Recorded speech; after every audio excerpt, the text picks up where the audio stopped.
It was a bit crowded outside the Waynwood shopping center at this hour of the morning, but that was the pattern everywhere, as the bulk of shoppers were at work or in their offices at the height of the day.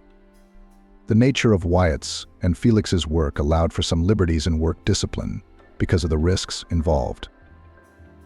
Wyatt was focused on entering the mall and Felix was resting. His eyes were closed, headphones sticking out of his ears. The music man had the music on full blast and was twitching to the beat of the rhythmic song. Wyatt occasionally glanced at his partner, but he tolerated it. One tune changed into another, and Felix went more and more into a trance. At some point he lost touch with reality and began to sing along in broken English at the top of his lungs. The song's refrain sounded twice, and he prepared for a third repetition. But Wyatt suddenly punched him between the ribs. "What are you yelling for? Are you out of your fucking mind?" The blow was hard, and Felix grabbed his chest with one hand and pulled out his headphones with the other. For a minute or so he tried to regain his breath, and when he did, he said, "Wyatt, you're fucking crazy. How can you hit me like that? You know damn well I've had bad lungs since I was a kid. You could have knocked me out with that punch." "Your head is sick, not your lungs," Wyatt snapped. "That's because it's got only one gyrus, and it's a short one." Wyatt laughed at his own joke. This time he clapped his comrade on the shoulder in a friendly way. Felix staggered back. "Why are you picking on me?" Felix wanted to say something else, but he froze for a few seconds with his mouth open, then shrieked Wyatt. "Look, it's her, you idiot." Wyatt looked back at the entrance and shook his head negatively. "It doesn't look like her, Felix. She couldn't have changed so much in half an hour. And her hair is different, and her dress is not the same." Felix got worried. "I'm telling you, it's her. And it's not a problem to change your hair, especially for a woman. There's a barber shop there. And you can change your clothes in 5 seconds. You just need the money. And this pretty girl probably doesn't have a lot of money." From what we know, Wyatt shook his head uncertainly again. Something's not right here.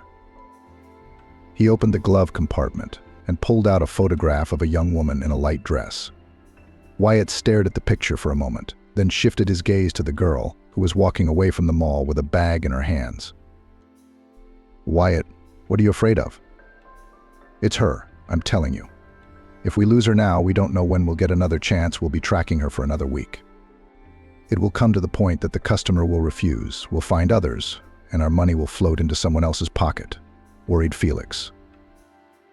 The last argument had an effect on the uncooperative comrade. Forgetting about the recent joke, Wyatt again pushed his partner in the side. "Come on, follow the plan. Just be careful and don't be aggressive."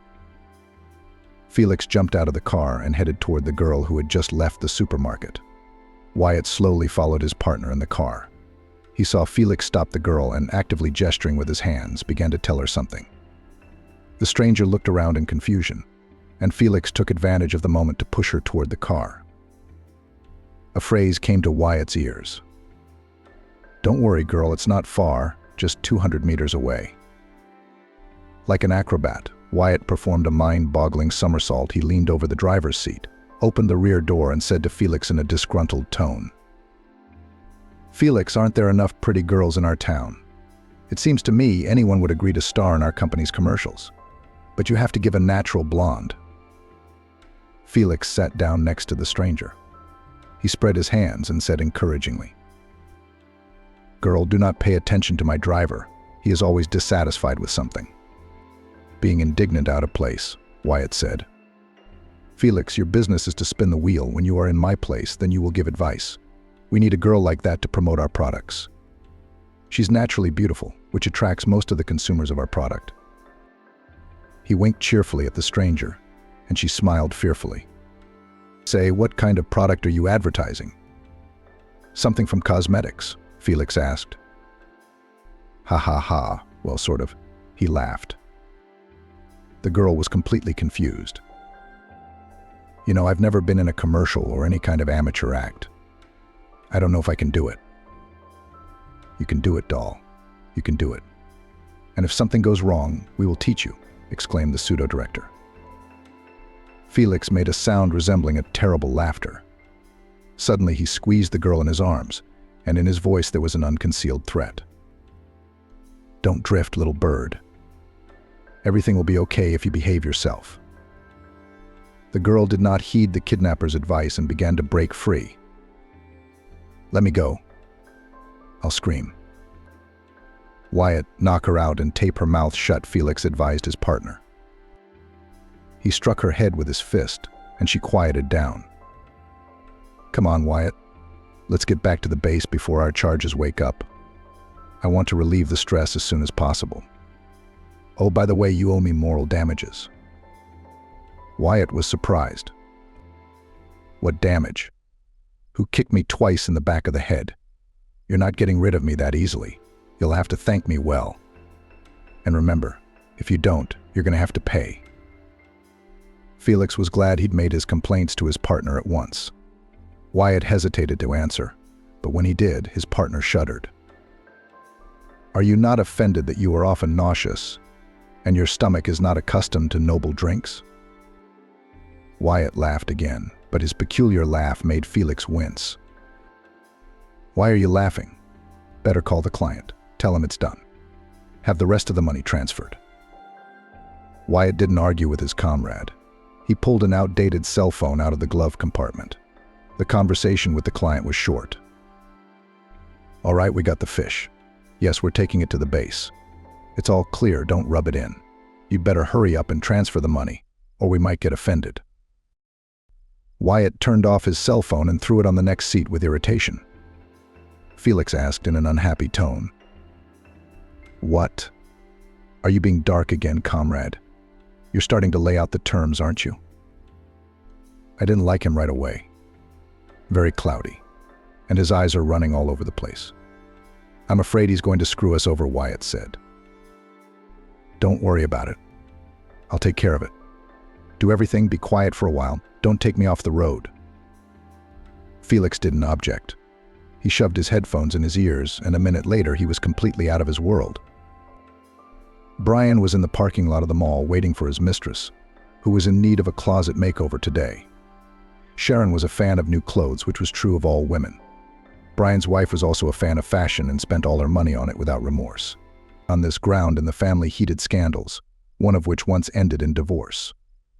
But Brian did not consider himself guilty, although his former wife claimed otherwise. After the separation, they often met, and William regretfully said, Brian, you yourself destroyed our happiness." To these promising words, the former wife added piercing glances, but Brian did not fall for the acting tricks of a woman who was not averse to renew the relationship. He just knew that you cannot enter the same river twice, so as not to awaken nostalgic memories in the soul. The man changed his occupation. He quit the design department of a large enterprise and got a job as a driver for a wealthy family. The new employer turned out to be a delicate man and did not get involved in the vicissitudes of the driver's fate. This arrangement suited Brian quite well. The owner himself rarely used his services, but his wife traveled to the city every day.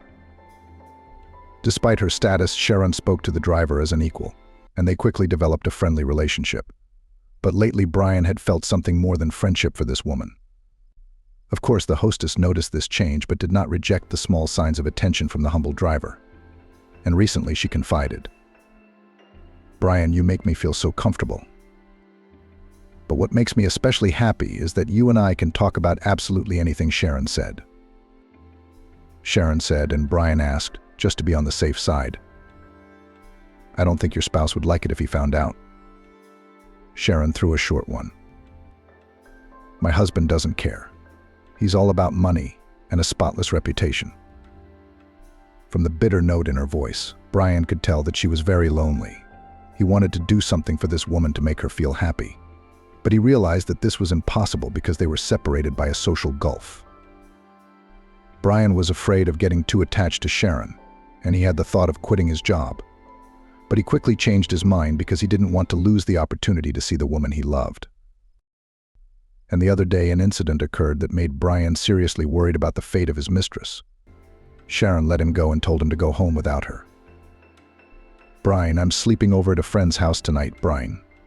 My husband knows. I've warned him. I'll call you tomorrow morning and let you know when to come over. The hostess was often at her friend's house or her mother's, so the driver saw nothing strange in her request. He calmly returned to the country house, where he had his own room in the outbuilding. Brian was surprised when he saw the gate open wide, but more perplexing to him was the unfamiliar foreign car in the yard of the mansion. During 3 years of work in this house, Brian had learned the circle of acquaintances of his masters. But this was the first time he'd seen this car. The man closed the automatic gate and headed toward the house. Voices were coming from the gazebo in the back of the garden. He realized that the owner was discussing an unpleasant matter with someone, because the conversation was in high tones. Brian strained his hearing involuntarily, but what he heard made him dumbfounded. On the spot, the man had no sooner fully realized what his host was up to than he ordered his interlocutors, who remained out of Brian's sight. "That's it, you can go away. Don't come here again. If any confusion arises, use this phone, then dump it in the river or somewhere else. In short, get rid of it," said the owner. Brian ducked into the bushes just in time, because 2 guys crawled out of the gazebo. Both of them had no signs of intelligence on their faces, but Brian guessed that such characters would stop at nothing. The next morning, when Brian met the landlady at the appointed place, he said to her, "Sharon, you are in danger." He told the woman what he had seen and heard, but she was not surprised. "Thank you, Brian. I admit I expected something like this because my husband has been acting strange lately and demanding the impossible from me. So I suspected he'd be looking for a way to influence me. But I'll tell you honestly, I don't know how I should go about it." Brian decided to take responsibility for this fragile woman's life. "Sharon, I know what to do, but you have to trust me completely." The landlady didn't object. Knowing the intruder's plan, Brian assumed that they would set up a surveillance on the woman. He decided to use their methodology, hoping it would prevent a tragedy. But the unexpected happened. Brian saw one of the thugs lead a girl who looked something like his landlady to the car. He really wanted to follow the criminal's car, but he had to wait for his mistress. When Sharon came out of the mall, the driver rushed to her. "Sharon, get in the car.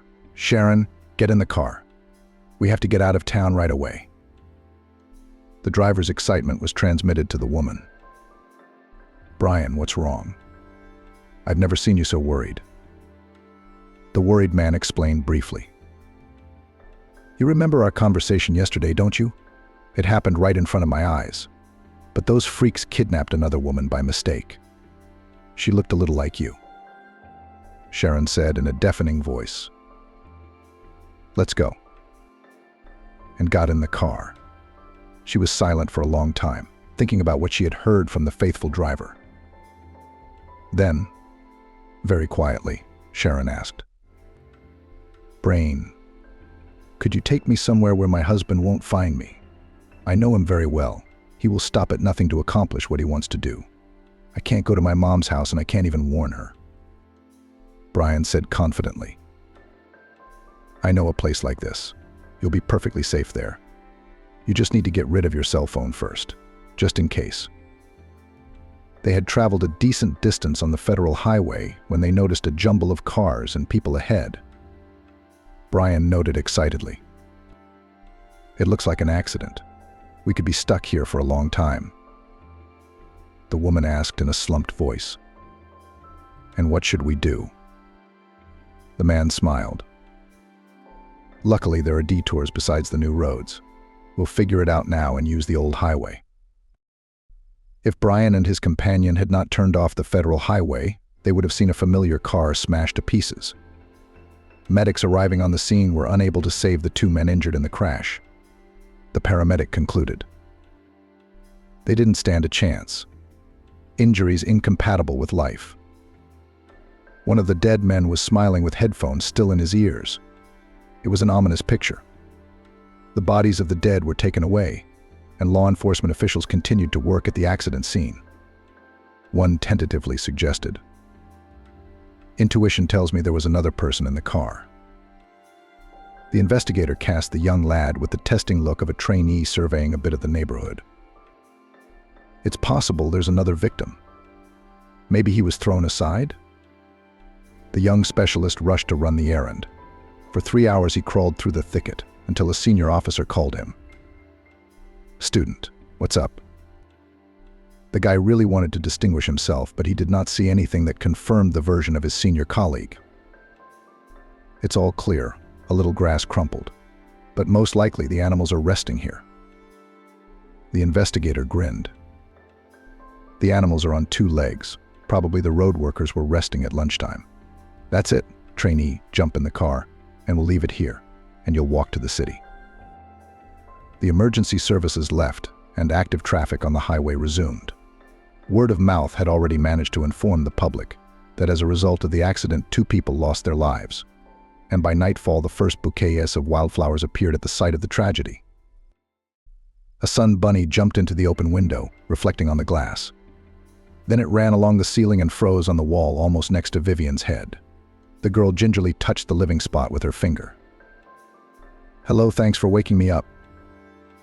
The messenger of the sun trembled, expressing his emotions in such an unusual way. After that, the bunny again ran along the wall, but immediately returned back to the very headboard of the bed where the girl was sleeping. After waiting a few seconds, he jumped on Vivian's face. The girl laughed ringingly. "What are you doing, little one? Don't be naughty. Or have you decided to kiss me?" Vivian resolutely threw back the blanket and got out of bed. The living stain bounced in fright on the wall, and a moment later flew out the window. The girl said disappointedly, "Well, that's what you call a conversation. You shamelessly woke me up and immediately disappeared." She went to the window and stretched sweetly. "How nice it is here. I'm in a wonderful fairy tale, and I don't know for what merits I got such happiness." Vivian's morning monologue was interrupted by an elderly voice under the window. "How long have you been asleep, beauty? We don't do that in the village. Here it is customary to get up at dawn, otherwise you can sleep through everything."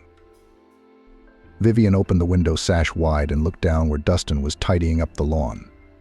She was not offended by the old man's words, for there was some truth in what he said, and secondly, he spoke without rancor. Looking out of the window, Vivian said jokingly, "Uncle Dustin, scolding me. I did turn into Sleeping Beauty because I slept through lunch. But I'd like to point out that you and Susan are to blame. You've been overprotective of me these days." The old man pulled himself away from his work and grudgingly arched his back. He wiped the sweat from his forehead with his sleeve and then looked up at Vivian. The girl was once again struck by the man's penetrating gaze. After all, Dustin, according to his personal documents, was only 4 years short of his centennial. The old man's heroic past was legendary to this day. He was often invited to educational institutions for meetings with young people. Dustin gladly attended such events, telling schoolchildren and students about his military past. When Vivian tragically came to Noah's house, the first thing she learned was the heroic story of the former freedom fighter and patriot Dustin. The old man himself did not like to talk about his services. Only on rare occasions did he remember the past and cry. "Those bastards took my whole family from me. I survived by a miracle, as if fate had taken me away from the village that day. My mom sent me to my uncle for flour. That spring was hungry and cold. We were out of all the supplies we hid from her, so my mother sent me to Uncle Willie in the next village. I came back and my house was gone and no one was there. Then the monsters burned down the whole village. I wanted to go back to my uncle, but he had 7 at home, so I joined the rebels." What surprised Vivian most of all was that Dustin remembered in great detail the events that had taken place 80 years ago. She herself could not boast of a good memory, because something had happened in her life 2 months ago that had robbed her of her past. Every night before going to bed, Vivian tried to remember something, but she ran into a black wall of oblivion. And no matter how much she tried, she could not break this barrier, or at least find a small slit that would open a piece of the past. Now her life began with the day that young Deputy Noah had found her in the woods. True, she herself remembered everything vaguely, but thanks to the detailed stories of the Savior himself and his relatives, a more or less coherent story was built up in her mind. Living without the past was very hard. But Vivian had hoped that one day she would remember everything. Noah and his family tried to convince her of that, too. Susan was especially supportive. She often told her, You don't despair and don't try to spur yourself on. In time, your memory will wake up and you will remember everything. Perhaps not all at once will be clear, and will come back a drop at a time. So be patient and wait. Following the advice of Noah's mother, Vivian waited patiently for her memory to return. Almost every night she had vivid dreams involving different people. Surely in these visions was the key to her past.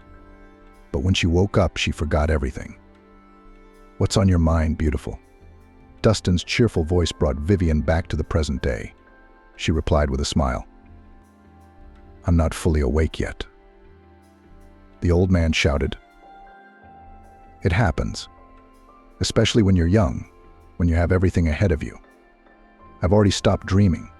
No sooner do I close my eyes in the evening than it's morning they don't fly like a flock of birds." Dustin exhaled with feeling. "I see I caught you at a gallop."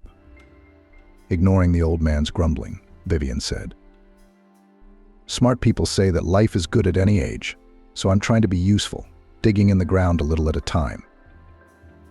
If you want, I can help you," offered Ludmila. The old man revived. "I'd love to, and the two of us will have more fun working together. Vivian, I'll just get dressed quickly." Vivian made the bed and began to look for suitable clothes for work in the garden. But since her closet was very sparse, she threw on the robe Susan had given her. Although the gift was several sizes larger, this fact did not upset the girl. "Nothing. I'll make a belt out of bandages to keep this outfit from falling off me," she said. Dustin was also busily digging in the flower bed. He didn't even turn around when his assistant appeared. "I have to start by giving you a little briefing," the old man said. The girl laughed, throwing her head back. "I'm ready to answer all your questions."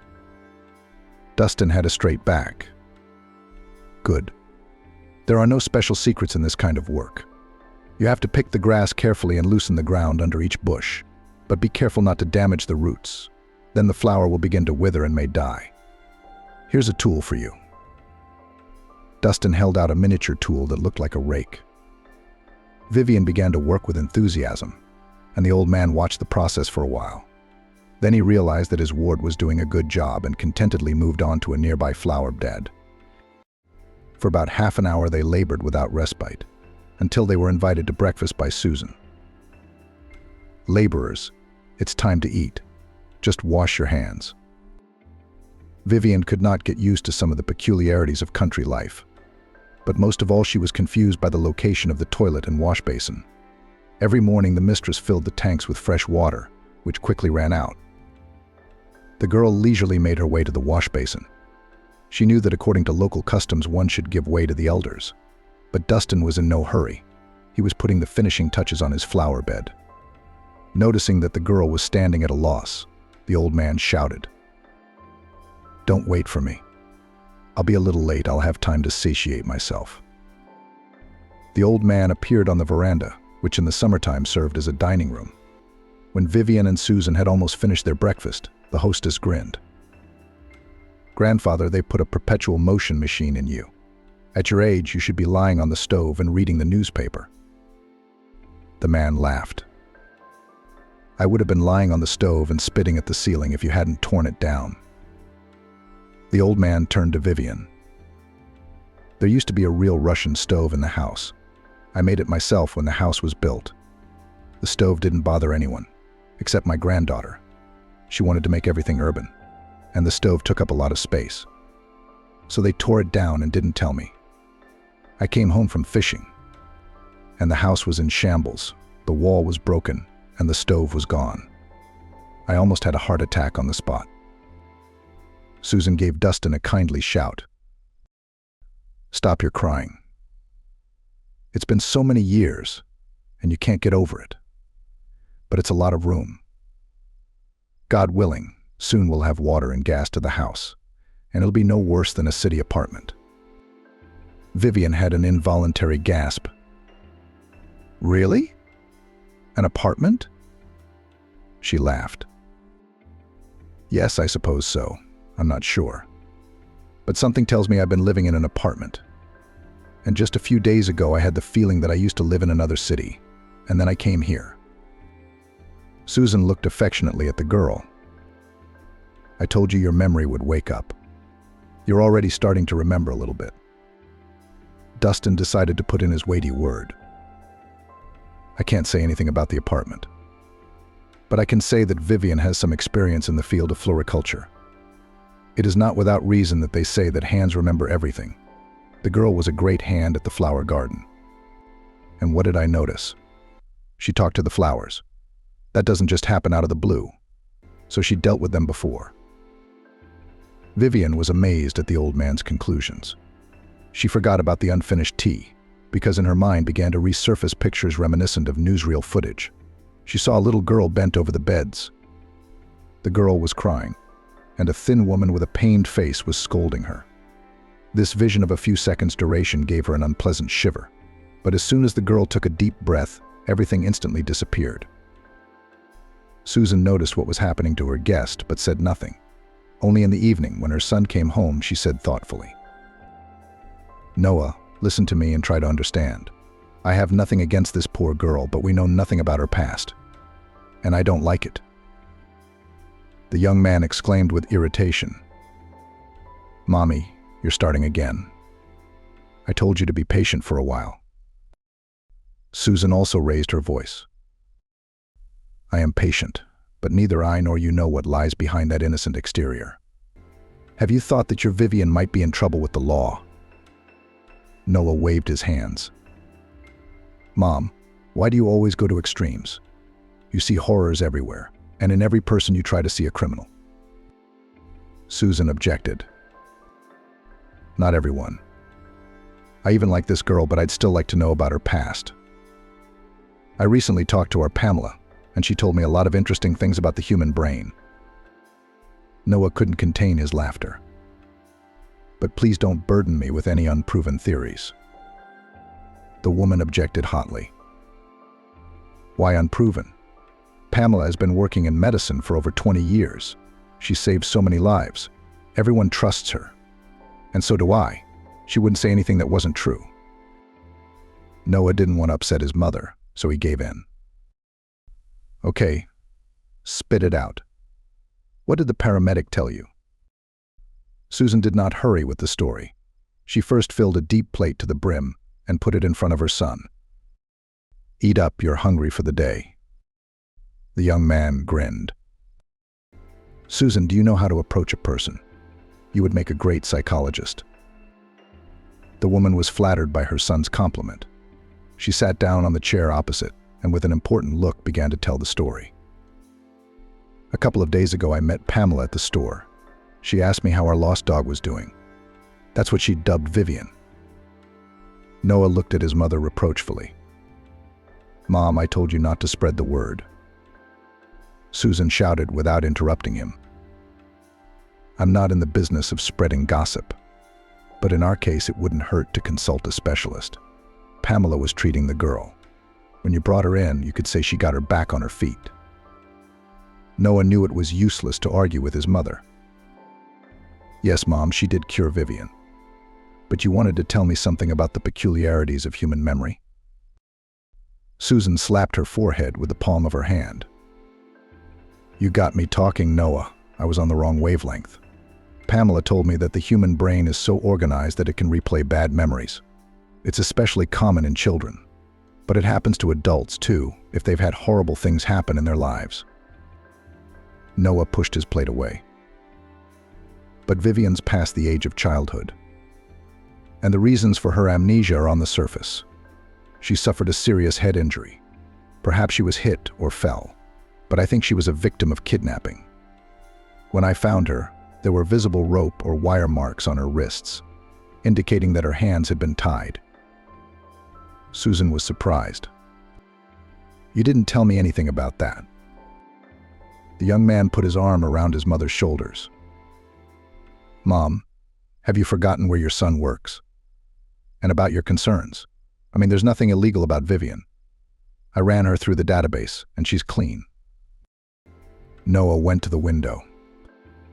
"I'd like to know more about her myself.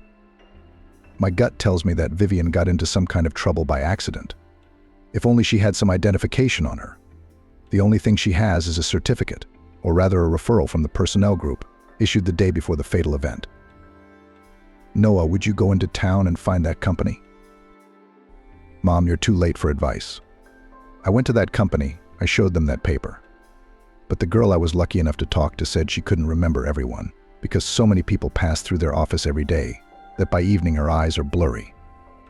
And they give these referrals to everyone who applies for a job. I showed her Vivian's picture, but I got a negative response. Susan thought again. So Vivian must have come from somewhere, most likely, and it is not a fact that she is a citizen of our country.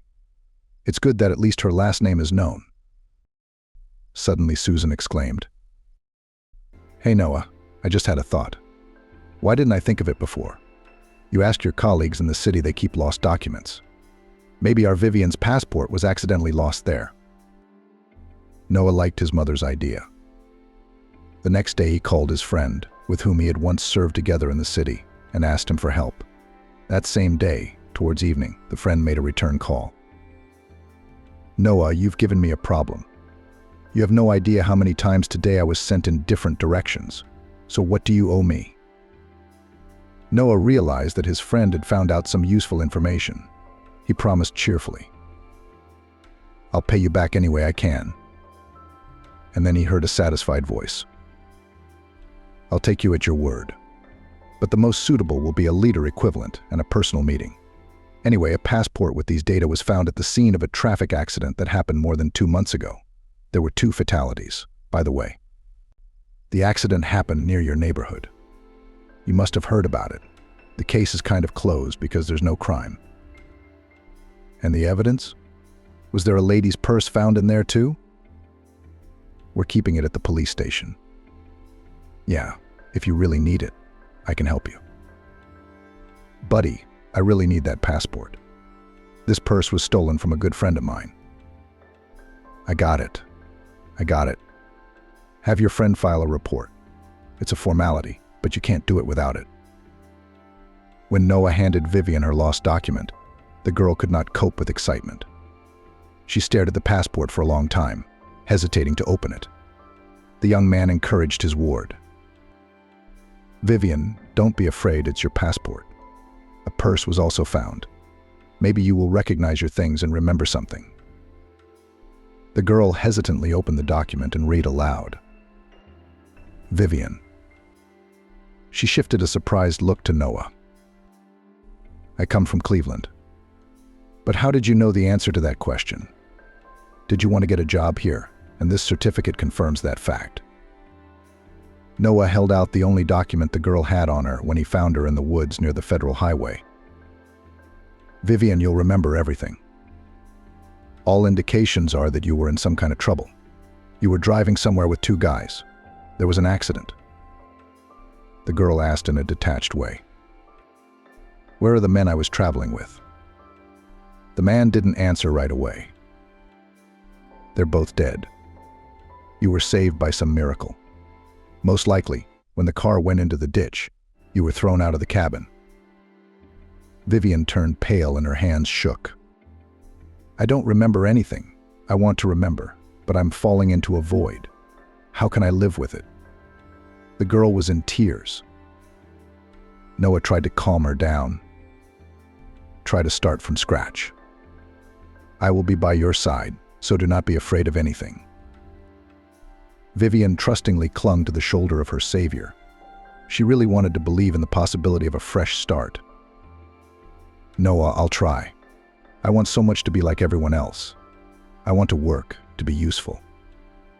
You can do it. And I'll help you with your new life. Susan went to the kitchen, but froze when she saw this touching scene. Her motherly heart began to beat in a very strong rhythm, and the thought flashed through her mind, has Noah really fallen in love? Lord, he hasn't had time to recover from one love. And again. The loving mother realized that it was no longer in her power to control the fate of her son. Sighing sorrowfully, she tiptoed back to the large room where Grandpa Dustin was watching television.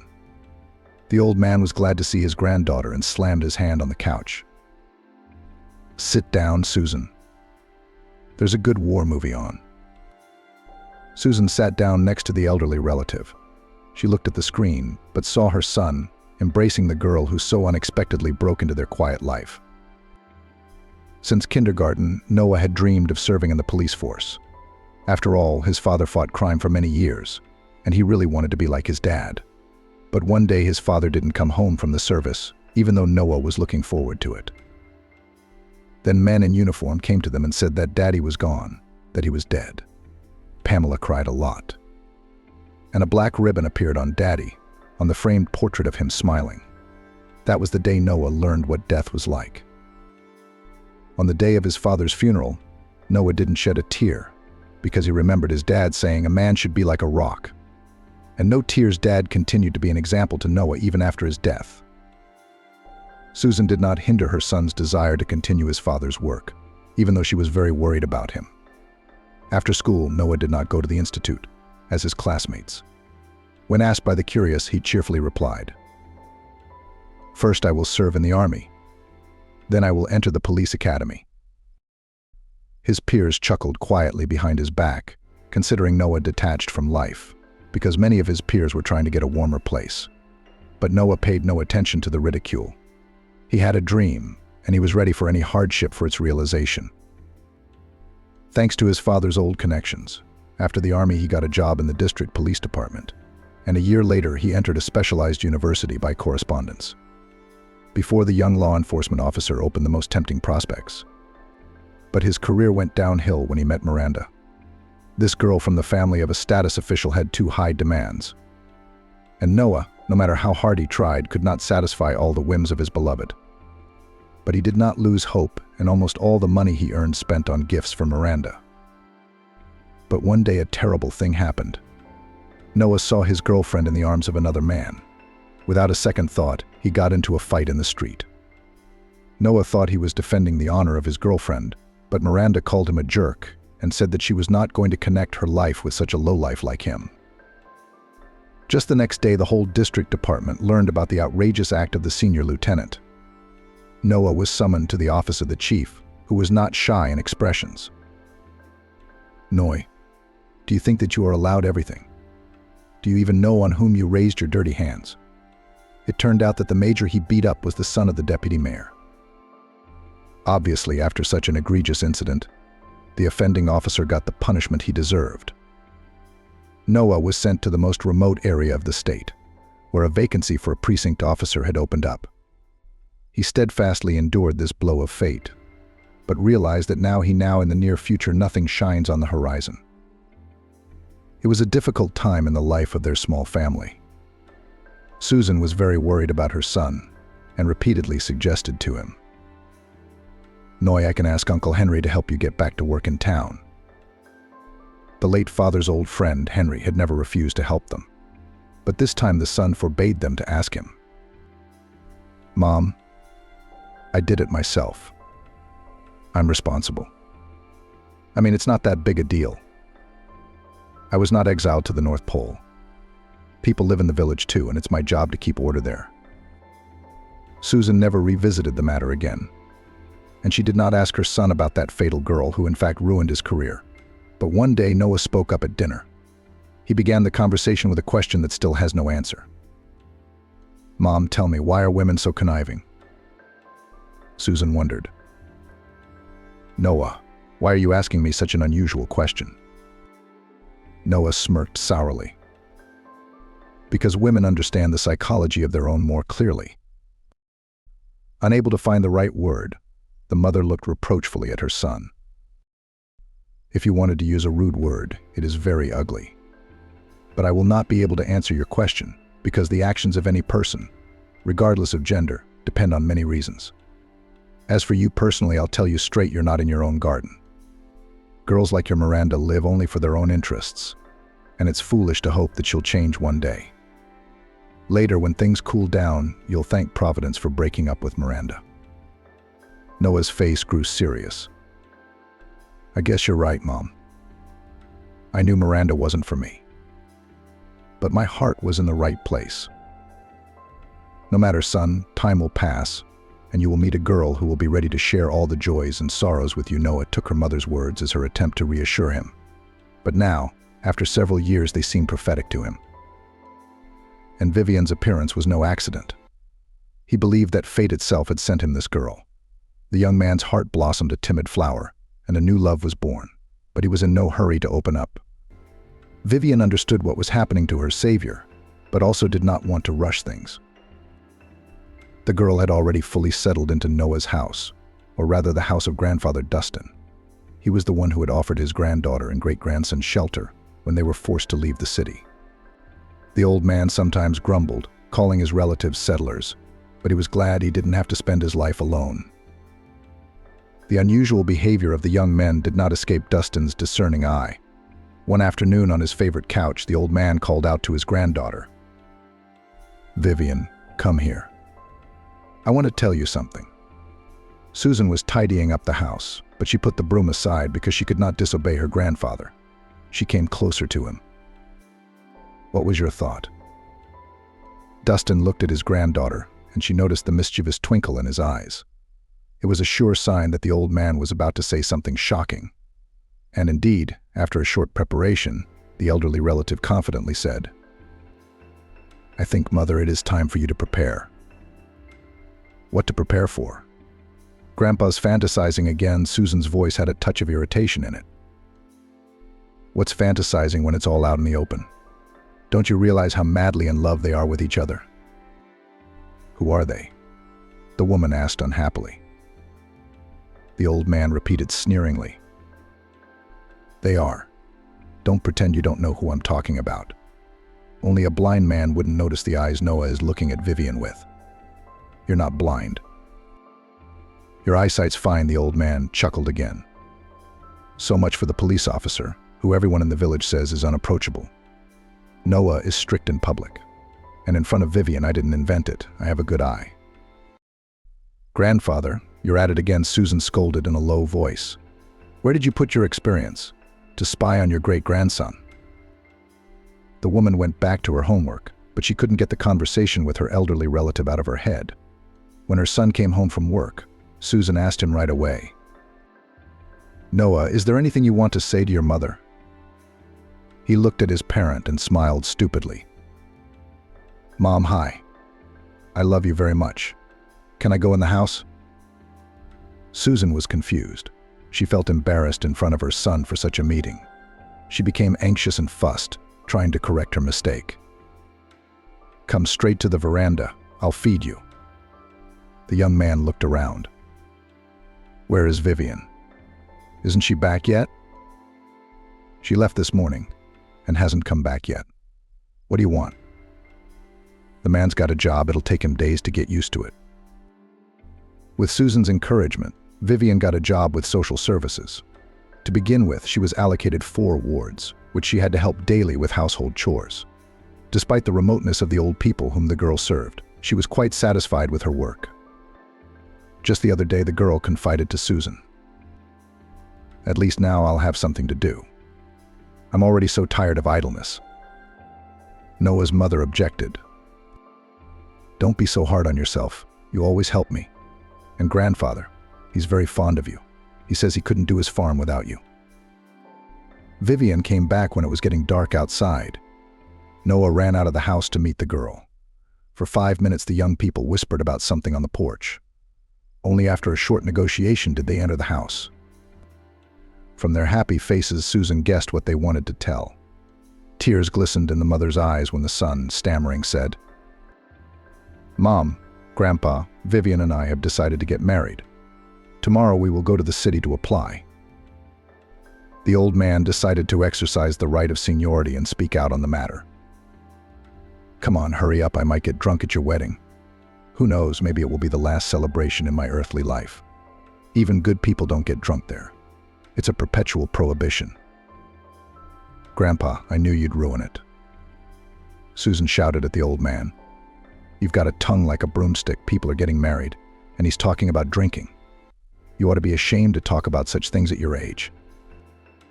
Vivian and Noah laughed at Dustin's antics.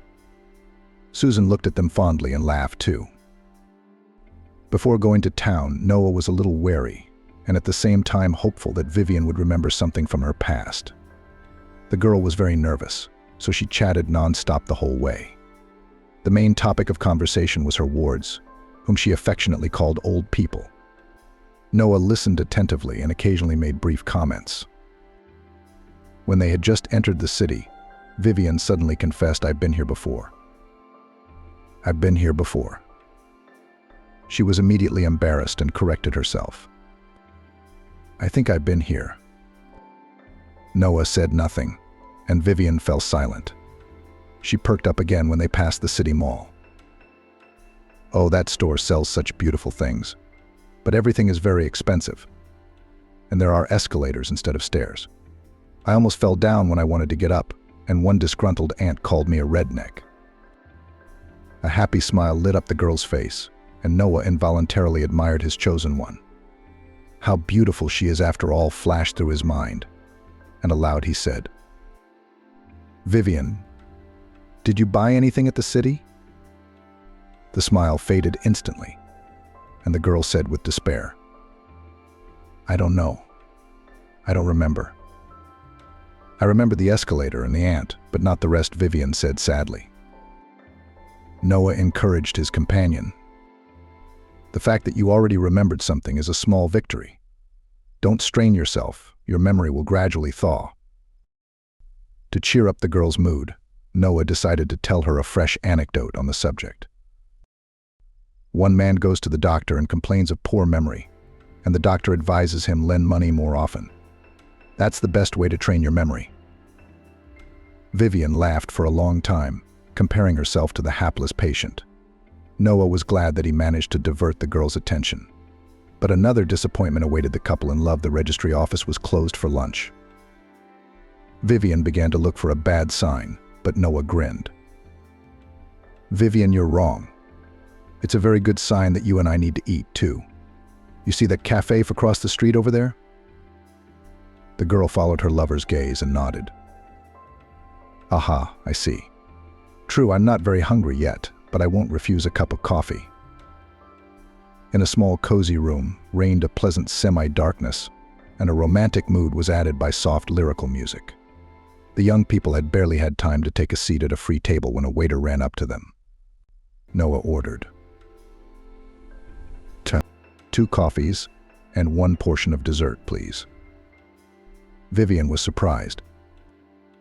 "Noah, you wanted a refreshment, didn't you?" The man smiled.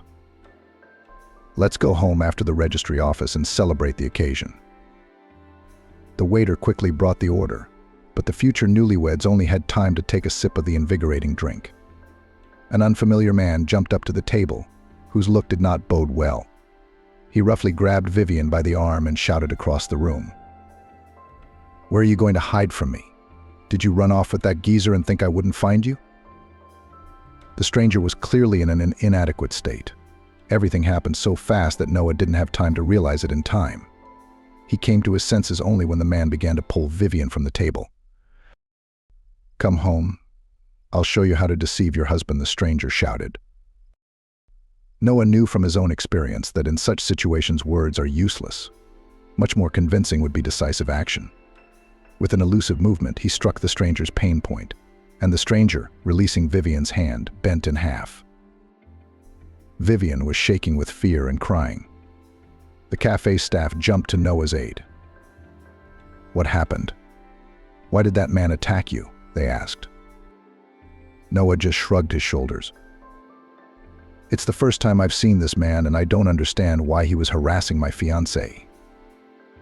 While the proceedings were going on, one of the staff members managed to call the police. Noah showed his ID and gave a brief account of the blatant assault. All the while, the stranger, who identified himself as Vivian's husband, growled angrily and threatened her. "You shouldn't have done that. I don't forgive such offenses." The enraged visitor rushed toward Vivian, but he was restrained by 2 sturdy workers. Their good physical condition showed that they could not only serve the customers, but could also calm down violent visitors if necessary. The senior of the arriving police squad suggested that everyone go to the station. "We will find out all the circumstances and draw up a report." At the station, the violent man was immediately placed in a cell, which the officers themselves called the monkey house. He was still shouting, demanding a lawyer. Noah thought wistfully that the case would drag on into the evening, but not even half an hour passed. when an employee with a folder of documents entered the office where the major was talking to him. "Comrade Major, there's been a mix-up. The assailant is Justin, a well-known businessman. About 6 months ago, his wife disappeared, or rather, she was kidnapped. The criminals only called the victim once and demanded a ransom." The major began to scrutinize the documents. "I take it the missing woman was never found?" "That's right, they haven't found her," confirmed the junior officer. "The perpetrators never contacted us again. We sent out an APB, but to no avail." The officer nodded at Vivian, then pointed to the photo of the missing woman in the folder. "This lady looks a lot like Grace, the kidnapped spouse of the businessman," the employee said. Vivian jumped up in her chair. "I don't know any Grace, and I've never seen that crazy man who attacked me in my life either. I even came here to find a good job because jobs are bad in our city. You can quickly establish through your channels that I'm telling the truth." The major looked at the girl with undisguised surprise. "We'll find out for sure. Don't worry." But Vivian could not hold back any longer. She shifted her gaze to her fiancé. "Noah, I had an epiphany, and I remembered everything. Or almost everything. I lived with my mother, but she drank heavily, and she made me serve neighbors and acquaintances to earn money for her. Because of that, I often missed school, but the teachers took pity on me. And then my mother died, her heart failed, and I was left alone. But just after the funeral, some strangers showed up and told me that my mother had mortgaged the apartment shortly before her death. These people took pity on me and gave me some money. There was nothing left to do but leave the town where I grew up." Noah stared at the girl with wide-open eyes. What he had heard from her did not fit in his mind, but at the same time he was infinitely glad that her memory had returned to her. Not paying attention to the presence of strangers, Vivian told how, after visiting the office of the recruitment company, went to the shopping center to buy clothes suitable for work in the greenhouse. "That's where a young guy approached me. He was so convincing that I agreed. It wasn't a long drive, but when I got in the car, almost immediately I realized that I was just divorced. I screamed, wanted to get out, but I was hit very hard on the head." The girl was shaking with excitement.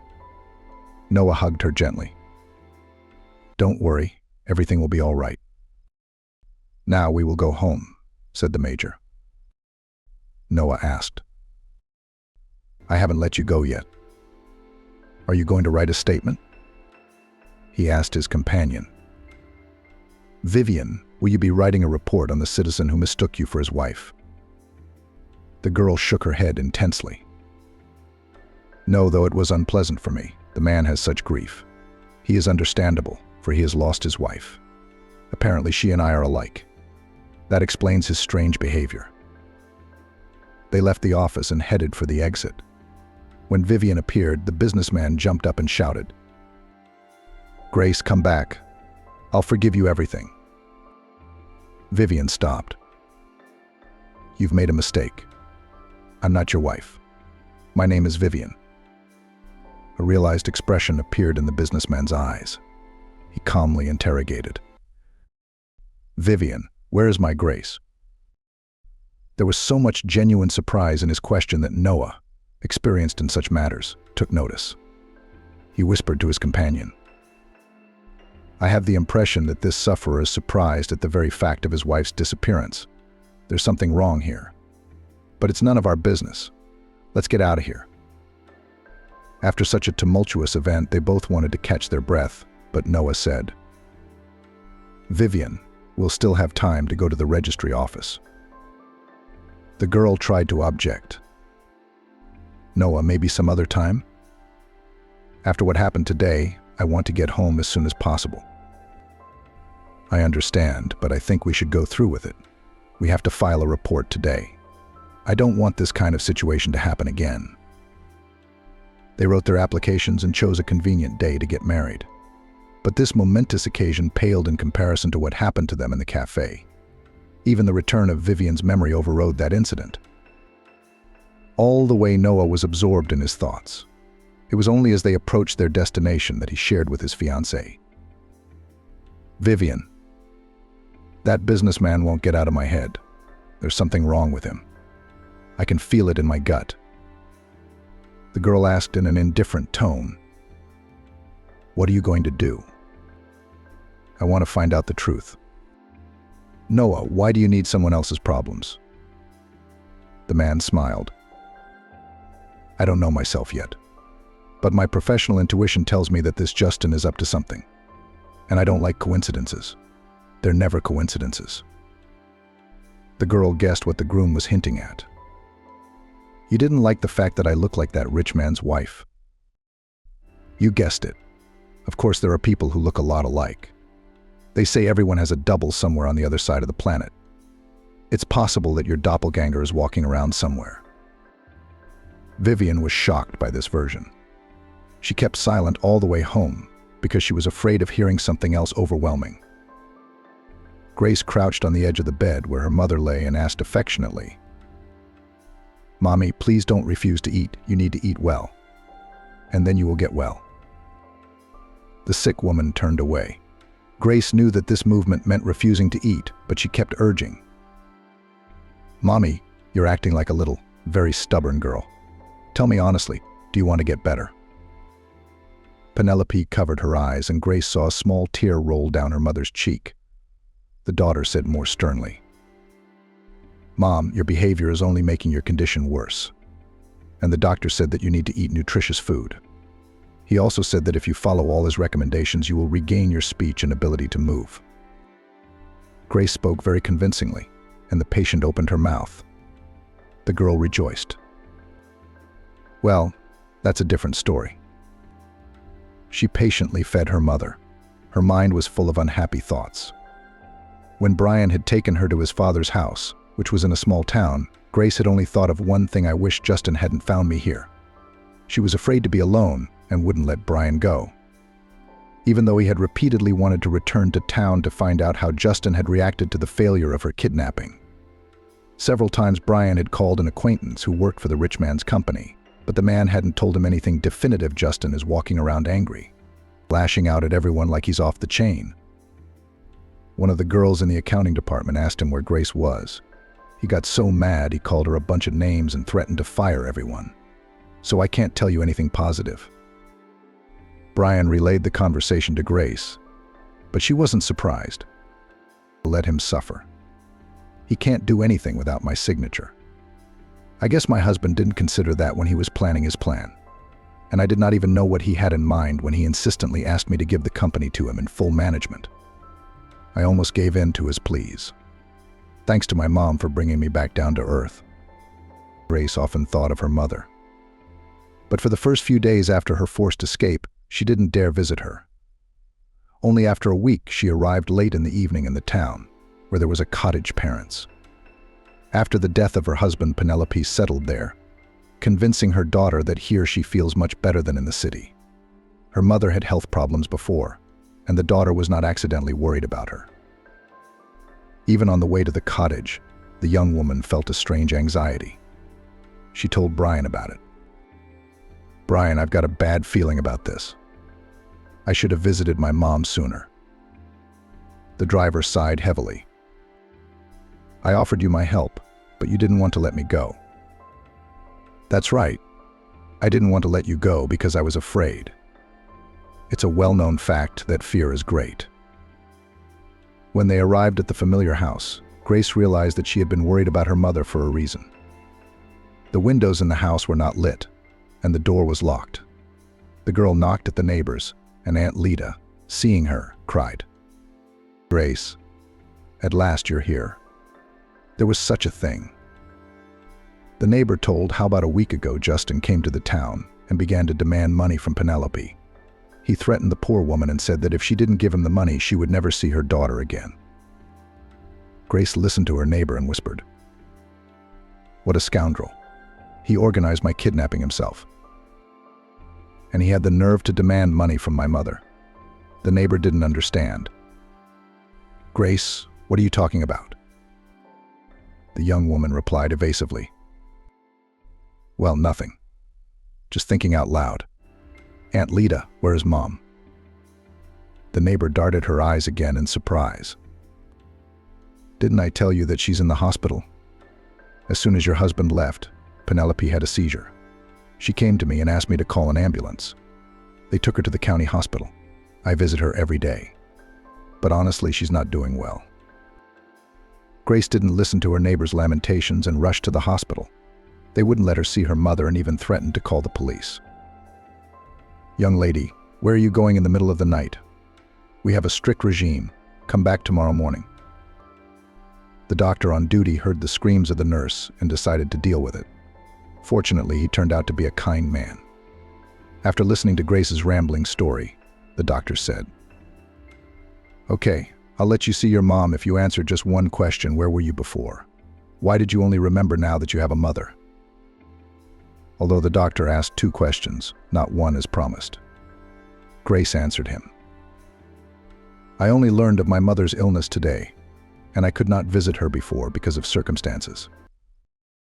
The doctor exclaimed indignantly, "I don't understand what circumstances there can be when a loved one is 1 foot in the grave." The doctor turned around, showing his attitude toward his negligent daughter. He took a few steps and said more gently, "Pardon me for my rudeness. Come into the room, but no more than 5 minutes. Your mom cannot worry. She had a stroke with severe consequences. She can't speak and she's barely moving." Grace walked on stiff legs to the room where Penelope was lying. She cautiously opened the door and immediately saw the motherly gaze fixed on her. There was despair and hope in that gaze, rebuke and joy. Grace rushed to her sick mother's bedside, struggling to hold back her tears. She remembered the doctor's warning and tried to smile. Mommy, I'm here. I won't leave you again." Grace spent the rest of the night in the emergency room. She wanted to talk to the attending physician, who was not due at the hospital until 8. Unlike the doctor on duty, this specialist spoke to his patient's daughter reluctantly, limiting himself to the standard phrases.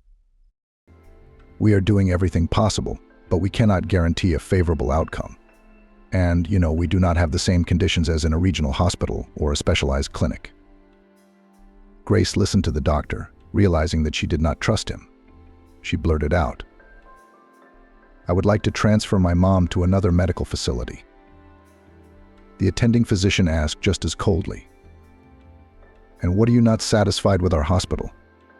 The girl blurted out, "Indifference." The doctor wrinkled his nose but said, "Your will. You can take your mom even today, although I wouldn't recommend transporting her in her condition." Brian was waiting for his mistress in the parking lot. Grace asked him without preamble, "Brian, you have a large circle of acquaintances, and I'm sure there are medical professionals among your close friends." The driver didn't seem surprised by his hostess's statement. He answered calmly, "There are such specialists. Do you want to move my mom to another clinic?" "Yes, I don't like this hospital. Mom needs a good specialist." Penelope spent 3 weeks in a private clinic recommended to Grace by a Dr. Brian knew. After a course of intensive treatment, the woman's condition improved markedly. She even tried to speak, but instead of words, she only made some sounds. Her motor ability never returned. After examining the woman, the professor reassured his daughter. "Such patients have a very long recovery period. Therefore, I advise you to be patient and trust in the Almighty. Positive dynamics is observed, but we need a second course." Grace picked up her mom. She wanted to go back to town, but Brian told her not to take any chances. "Grace, I've heard rumors that your husband is looking for you very actively. I'm not sure he's doing it in good faith. So it's too soon for you to be in town. And Penelope requires care. My home may not be as comfortable as your mansion, but it's much safer." Grace was forced to agree with the man who had already done so much for her and her sick mother. The young woman spent all her days with Penelope. She cooked her dietary meals, gave her massages. With Brian's help, she took the woman out for walks. But as the days and months passed, Penelope's condition did not improve. Instead of coherent speech, the woman was mooing. Recently, however, she began to move her legs and one arm. These changes gave some hope. One day, during a walk, Grace saw 2 silhouettes approaching their house. She was startled and whispered quietly, "I wonder who it is?" Her daughter's excitement was transmitted to the sick woman. Penelope let out a surprised exclamation. Grace tried to reassure her. "Mom, don't worry, it's just two people walking down the road." And it seems one of the strangers, a woman, sick again, said something in her incomprehensible language, but Grace had learned over many months to parse her mother's speech. "No, Mom, it's not Justin." "No, Mom. No, I thought it was him at first, too. That's why I was scared." The strange travelers were close by. Grace could not believe her eyes, because the girl was a copy of herself. Such a meeting could not be tolerated even by a man with a strong psyche. Grace and her sick mother were not ready for such an ordeal. Grace froze in a daze. Penelope screamed. "I knew it." These were the first clearly spoken words from the sick woman. Grace didn't know whether to cry or rejoice. She fell to her knees in front of her mother, paying no attention to the guest standing a little farther away. "Mommy, you say it's a miracle. Mommy, you say it's a miracle. Say something else." Penelope nodded her head, repeating, "I knew she would come." "Your sister," Penelope said. Grace looked at her guest with wide eyes. Vivian could not control her emotions either. Noah hadn't expected such a turn of events. Of course, he guessed that Vivian had a twin sister, but he was confused by the presence of a sick woman. He began to explain confusingly to Grace. "Pardon us for intruding, but we didn't know your mom was sick." Grace stared at Vivian. She only had the strength to ask, "Are you my sister?" "I don't know," Vivian answered. "My mother never said anything about me having a sister. Maybe we just look alike." The guests and Grace herself forgot about Penelope for a while, so everyone flinched when the sick woman said distinctly, "You are sisters, sisters-in-law. I have kept this terrible secret from you for so many years, Grace, but the time has come to tell you." Penelope spoke quietly, and some words were difficult to make out, so her daughter had to repeat them. The sick woman's stories shocked everyone, even Noah, who had to see all sorts of things in his service. "I was the class leader and the first beauty in the class," Penelope continued. "All the boys tried to win my favor, but I paid no attention to anyone. Only Bill, a boy from a very poor family, was honored to walk me home. My parents did not forbid me to meet with a malleable boy, because Bill, although dressed poorly, was an excellent student. He solved complex problems in his mind, always helped me in math. As the years passed, the childhood friendship turned into true love. This transformation was noticed by my parents, and they were very worried. "That's it. It's time to finish with your absurd business," said my father. "I won't let my only daughter marry a commoner like Bill. It's not going to happen." "Daughter, Bill is a good boy, but he is not your match," my mother tried to soften my father's speech. "Think about what you'll get with a guy who doesn't have a father. At best, he'll get a job as a driver or fix cars," Penelope's mom said. Penelope cried. She didn't want to believe her mother.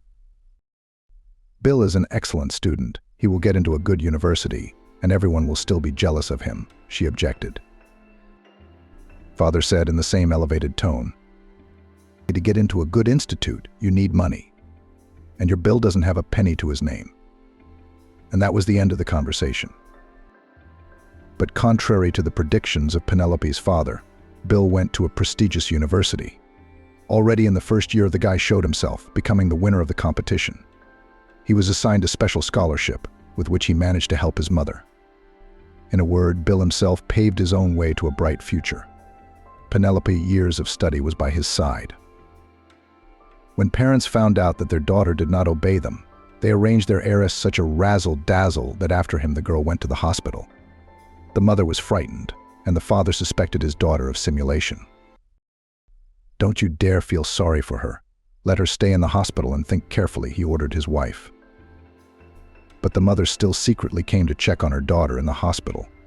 There she learned that Penelope was pregnant, and after a scandal with her father, she had a miscarriage. The first failed pregnancy had very severe consequences for the young woman. Soon she and her husband were never able to have children.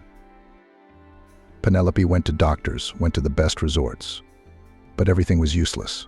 Once a friend with whom they worked together advised her to turn to the witch doctor. This woman has helped many people. Try it. What if you're lucky, friend? She wrote down on a piece of paper address healer and wished Penelope good luck. Knowing that her husband is extremely negative about all sorcerers and magicians, Penelope decided not to say anything to her husband. She said that she was going on a business trip. The woman went to the train station and bought a train ticket. Suddenly, an unkempt woman with 2 babies in her arms approached her. The stranger reeked of booze, and Penelope moved away from her. The woman noticed this and asked with a kind of exasperation, "What's not to like? Are you not used to such odors?" Penelope felt uncomfortable from the neighborhood with a tipsy woman, but there were no other vacant seats in the waiting room. The naughty mom continued to curse her life. "What am I supposed to do? There is no work. My husband also ran away. He and I didn't have time to get married. At least we had 1 child, but I was lucky. A whole set of twins. Tell me, where do I go with this good thing?" Penelope did not know what to answer. She tentatively suggested, "But there are social services. Apply there, you will help." "Have already helped," smirked Mom. "They sent me away and told me that I should have thought with my head when I was going to have children. And I didn't. It was an accident." The stranger talked too loudly, and they were noticed by people waiting for the train. Penelope decided to leave the building to get away from the unpleasant person. Suddenly, a baby cried from one of the packages, and the naughty mother said angrily, "He's already hungry. And what should I feed them with? There is no milk, and the mixture to buy on what to buy." Penelope took out her purse and began to count out the change. At the sight of crisp bills, the tipsy woman's eyes lit up. She moved close to Penelope and hotly whispered, "Look, I can see you're not poor. Buy a girl from me. I'll take her for cheap." Penelope was dumbfounded by such insolence. "Are you crazy? How can you offer such a thing?" "What are you yelling?" snarled Mom. "Do not want to take. I'll give the girl gypsies or someone else worse." Penelope shook not only her hands but also her teeth. She was no longer able to think rationally, took out a train ticket, and gave the beggar a few large bills. The mom smiled happily, snatching the money out of her hands. "Wow. Thank you for your generosity.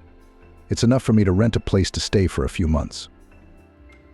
The stranger carelessly tossed the living bundle onto the bench and jogged toward the exit, cradling the second infant.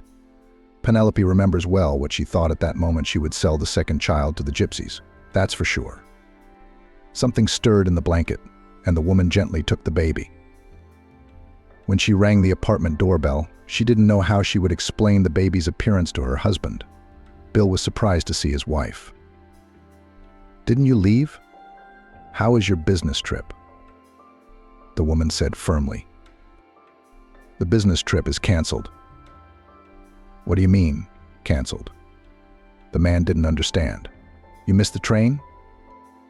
Penelope, with a happy smile, handed her husband a package. "No, I didn't miss it. It's just that you and I now have a daughter." Only after these words Bill paid attention to the outstretched package. He exclaimed in horror, "It's a baby. But where did you get it?" Penelope told her husband everything without a word. Bill could not believe what his wife was saying. "It cannot be. You made it all up. How can you do that? It's a crime.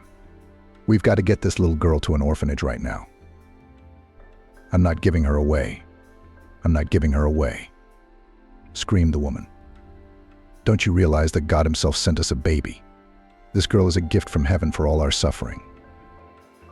For 25 years, the couple had been good parents to their adopted daughter.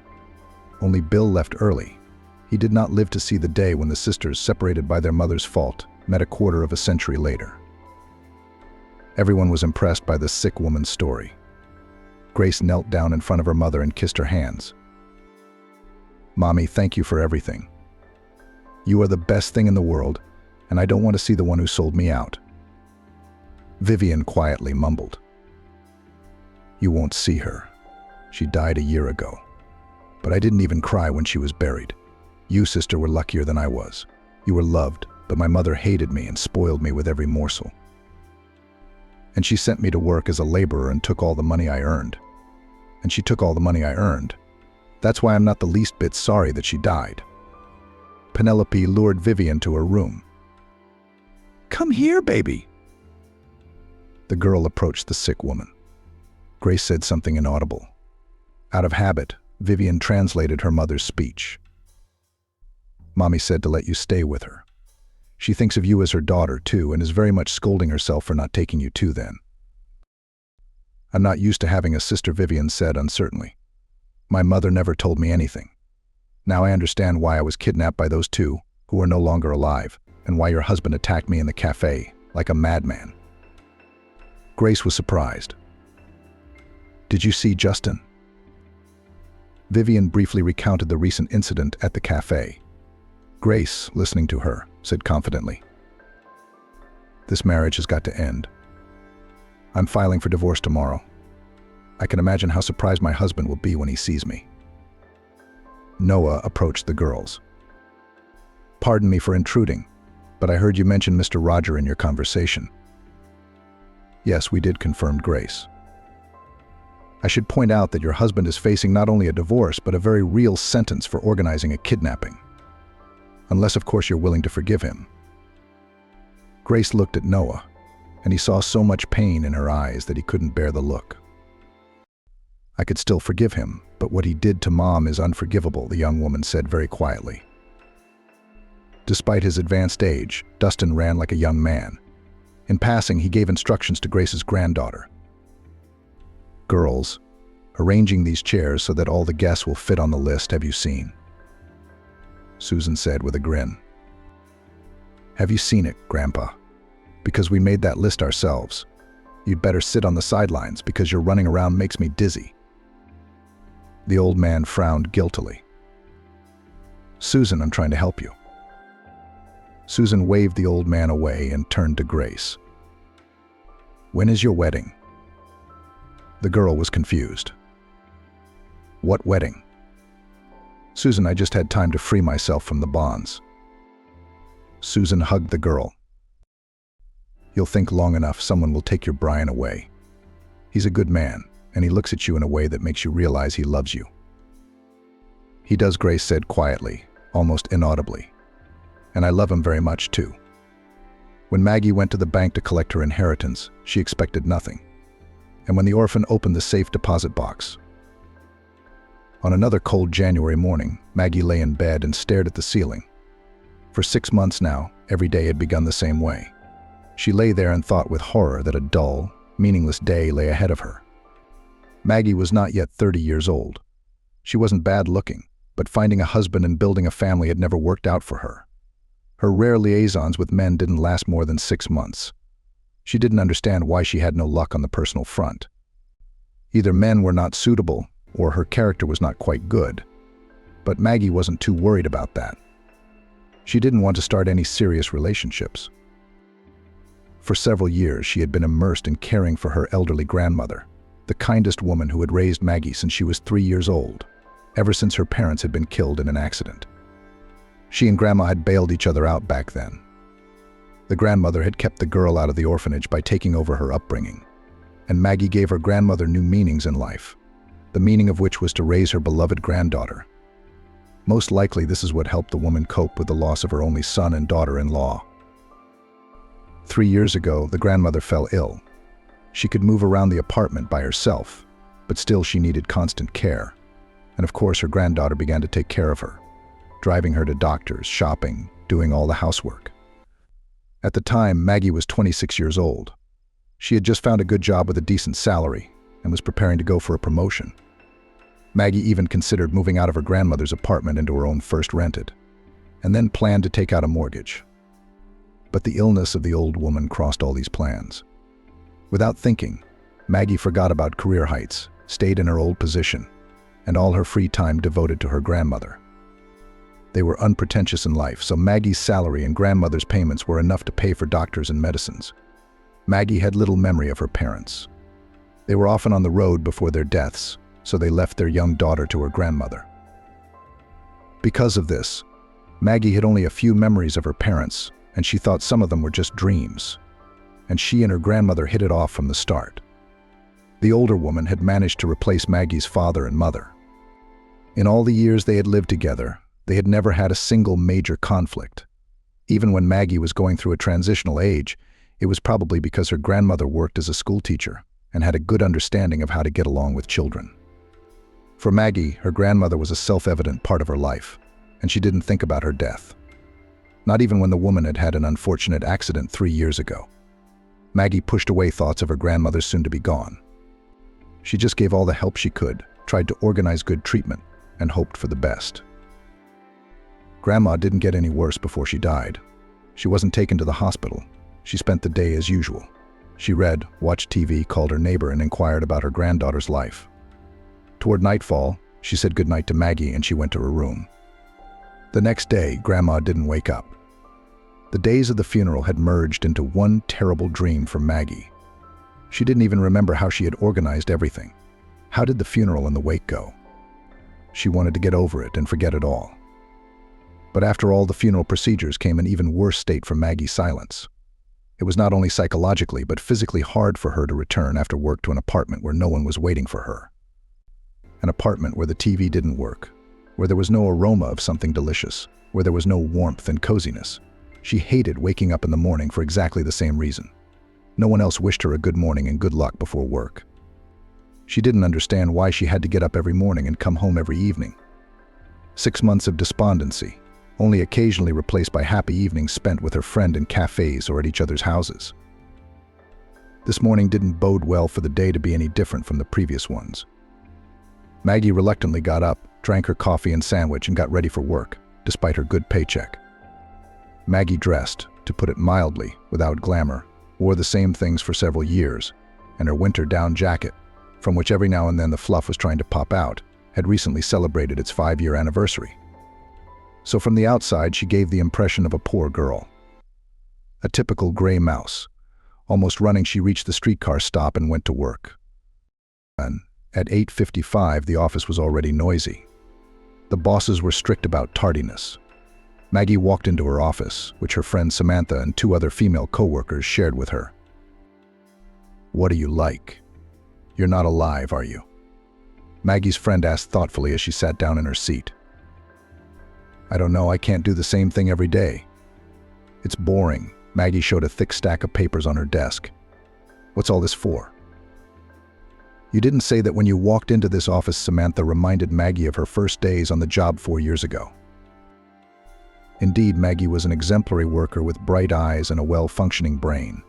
She genuinely loved her job. She didn't just go to it for the money. Colleagues were even afraid to approach her at first, thinking that such efficiency hides a cunning, bossy girl, ready to go over the heads of other employees for the sake of her career. But Samantha managed at some point to break through this workaholic shell and see her as a very ordinary, modest and kind girl. Most likely they managed to get close on the contrast. Unlike Maggie, Samantha was an extremely sociable, cheerful girl, although she was not characterized by great efficiency. Sometimes even Maggie had to cover Samantha's shortcomings in front of her superiors, but such help from her colleague was not worth much trouble. Things had changed in the last 6 months. Maggie would come to the office, permeate the office, perform her work tasks, and leave. Each time, her friend tried to cheer Maggie up in some way. This time, she made the same attempt. "Meg, why don't we go check it out? I heard they opened a new bar near here today. The girls say it's a great place." Well, why not? It had been over a month since the last time she'd been out with her friend, and Maggie decided to give herself a break. But a couple minutes later, she realized, "Oh no, I can't tonight." "Why not? Come on, we got to get back to normal. You want to go shopping before the bar? 'Cause you've turned into such an asshole." "No, I'd really like to go, but I already made an appointment to go to the bank today." "Is there something wrong with your card, or did your paycheck not come in yesterday?" "There's nothing wrong with my paycheck, it's just, yesterday was exactly 6 months since Grandma left. I've got an inheritance to settle. I thought I wouldn't have to do anything else but file the deed to the apartment. But the notary called and said there's a safe deposit box in the bank. I'm going to go check it out today. So let's reschedule the bar for tomorrow, for example." Okay, if that's the case, sure. Maybe I'll go with you just in case. You're going out of the bank alone tonight, you know it's dangerous. Don't worry about it, I'll go by myself. There won't be any diamonds. My grandmother was a school teacher, not a rich woman. I wouldn't be surprised if there's been some kind of mistake and the bank just turns me back home. You know, like the safety deposit box got mixed up. It wasn't really Grandma's. The friends finished talking and got to work. The day was routine.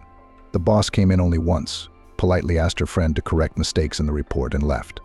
And Maggie periodically returned her thoughts to this mysterious safe deposit box, about which she had told. The girl did not think much about the inheritance and perceived the upcoming trip to the bank as a normal bureaucratic procedure. But now it no longer seemed to her as something ordinary.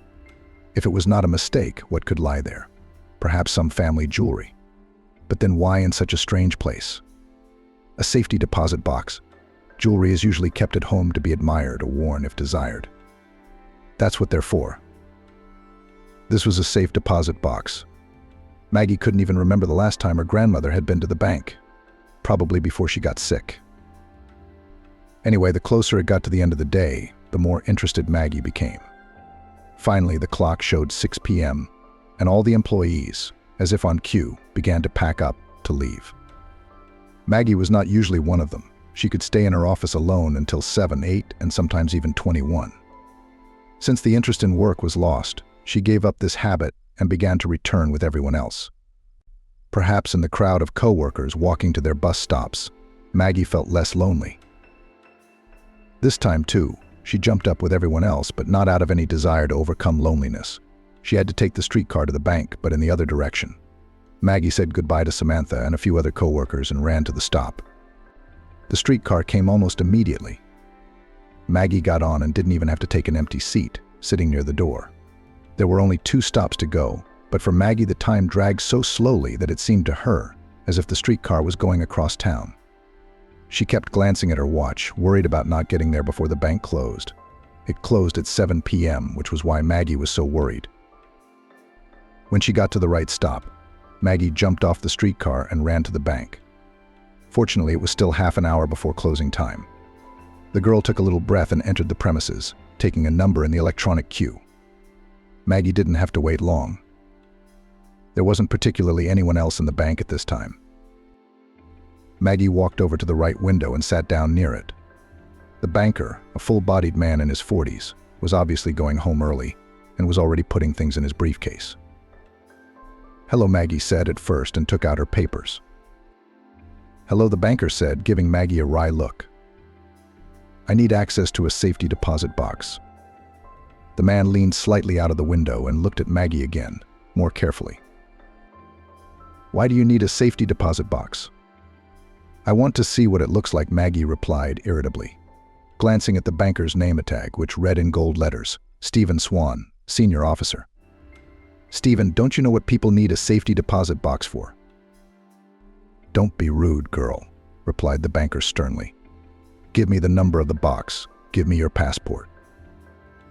The banker looked through the passport, wrote down some data, entered the number of the safe deposit box into the computer.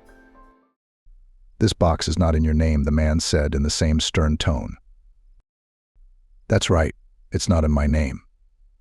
The box belonged to my grandmother. She passed away 6 months ago and I inherited it. Here's the certificate of inheritance."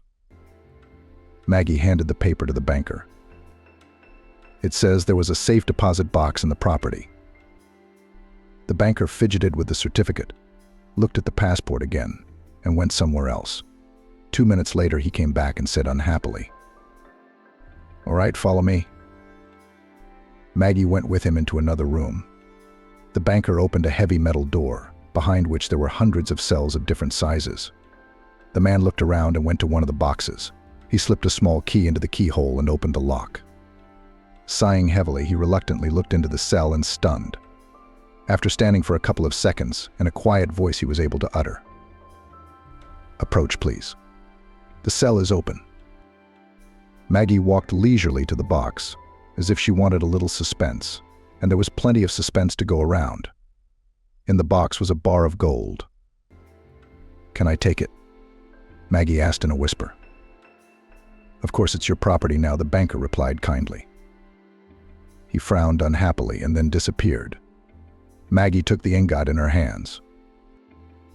The bullion looked exactly like it did in the movies. It glistened, shimmering under the light of the bank lamp. It was stamped with the inscription 999.91 thousand grams. The first number means the grade, the banker explained to Maggie, and the second is the weight. On the back there was another stamp with a number and other necessary information to prove authenticity. Maggie didn't really listen to what the banker was telling her. She couldn't believe that she was holding a kilogram of pure gold. Even to the touch it was different from other metal objects of the same size. It seemed to her that the ingot was soft. It felt warm. "What am I supposed to do with it?" Maggie asked rhetorically. The banker shrugged in response. His eyes showed that he was upset that the bullion was not his. An odd reaction for a banker who operated with large sums of money and jewelry on a daily basis. Perhaps he had only served wealthy clients before, and the appearance of large sums of money was no surprise to them. And here a poor girl got a fortune, just like that, instantaneously. Some people dream of such things all their lives, and perhaps the banker was one of those people. After standing for a few seconds, he warned Maggie that he had to go and get a form for receiving the contents of the safe deposit box. Maggie didn't bother with the bureaucratic wording and continued to look at the gold. The banker put another bank employee in his place, apparently to keep Maggie from robbing the bank. Maggie shifted her gaze from the bullion to her open safe deposit box. There was some cardboard at the bottom of the box, which was the same color as the box itself, so the bankers didn't pay attention to it. "Excuse me, please," Maggie said to the stone-faced employee. "There's something else in the box. Can I take that too?" "If the box is yours, you can," the emotionless employee replied. Maggie carefully pulled out the cardboard. It turned out to be a heavy paper envelope. There was no addressee, no sender's name, and no stamps on the envelope. Maggie simply put the unopened envelope in her bag. She realized there was some message from her grandmother inside, and she didn't want to read it in front of strangers. "Before you leave, you'll need to sign some papers," the banker suddenly returned. "Sure. Where do I have to go?" "It's protocol to sign right here. But do you really want to take this with you?" The man nodded his head at the ingot. "Yes, why do you ask?" Maggie wondered. "Wouldn't it be safer to leave it in the safe deposit box? Or do you want to sell the bullion right now?" "No, I have all my accounts in another bank, and I think that's where the bullion should be deposited in the near future. I like things to be in their proper place." For a few minutes, Maggie thought that it was really safer to leave such wealth in the bank. But it was not only the desire to move the bullion to another bank that possessed her. The little gold brick had a magical attraction, and Maggie did not want to give it back right away. She wanted to look at it, put it somewhere at home, maybe even show it to a friend. "As you wish. It's your right," the banker said quickly. "Follow me."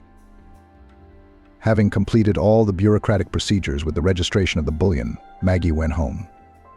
She didn't want to take public transportation with the gold, so she called a cab. During the ride, she had a twofold feeling. On the one hand, she was overwhelmed by the euphoria of knowing that she was carrying a kilogram of gold worth about $1 million in her bag. On the other hand, she was periodically overcome with panic anxiety. She kept glancing askew at the cab driver, drawing in her mind stories in which he would take her out into the woods and take away her bag. Then Maggie scrutinized the window to see if the cab driver was taking her the right way. "Say, why are we going this way?" she asked when the car turned off the avenue that ran along the streetcar tracks. "There are repair works ahead," replied the driver. "They're on their way," the cab driver replied calmly. "We'll be stuck in traffic for half an hour. But this way we go faster in the yards." Maggie's heart began to beat strongly. It became difficult for her to breathe. After a couple minutes, she managed to pull herself together. She took out her cell phone and dialed 112 on it beforehand. Maggie watched the road even more carefully. It was getting dark outside and it was hard to see anything.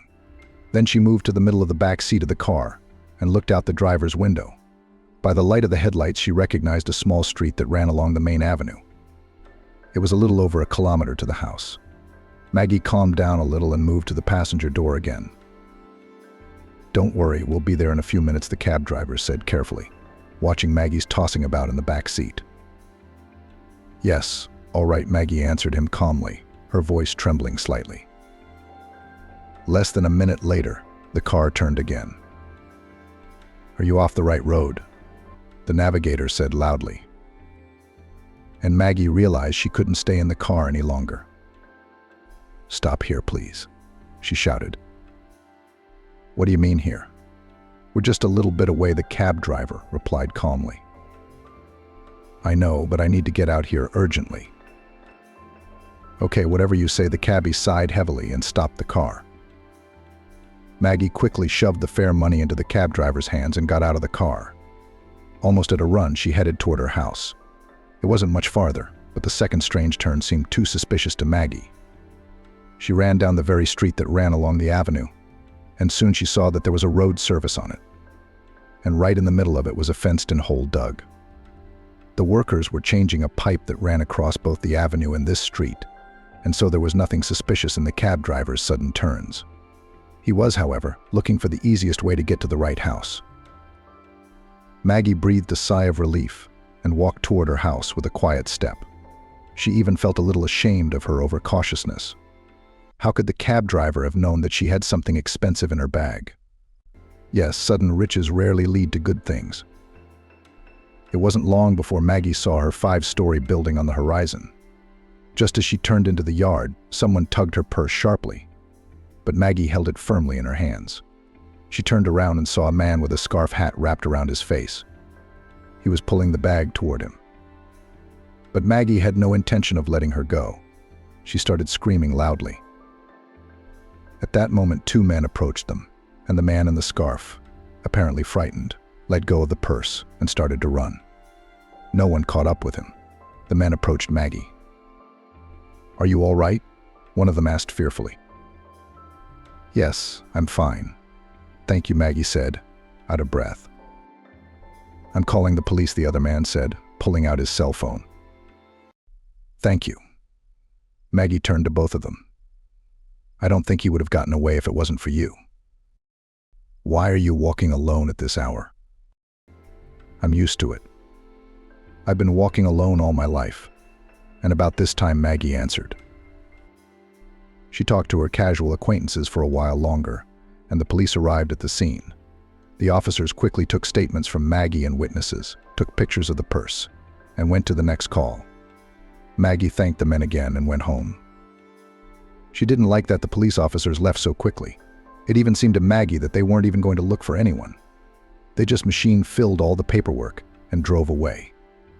She realized that the cops had a heavy workload, but they could have at least taken her to the station so that the experts could fingerprint the bag, make a sketch, and do everything else they usually did in detective shows.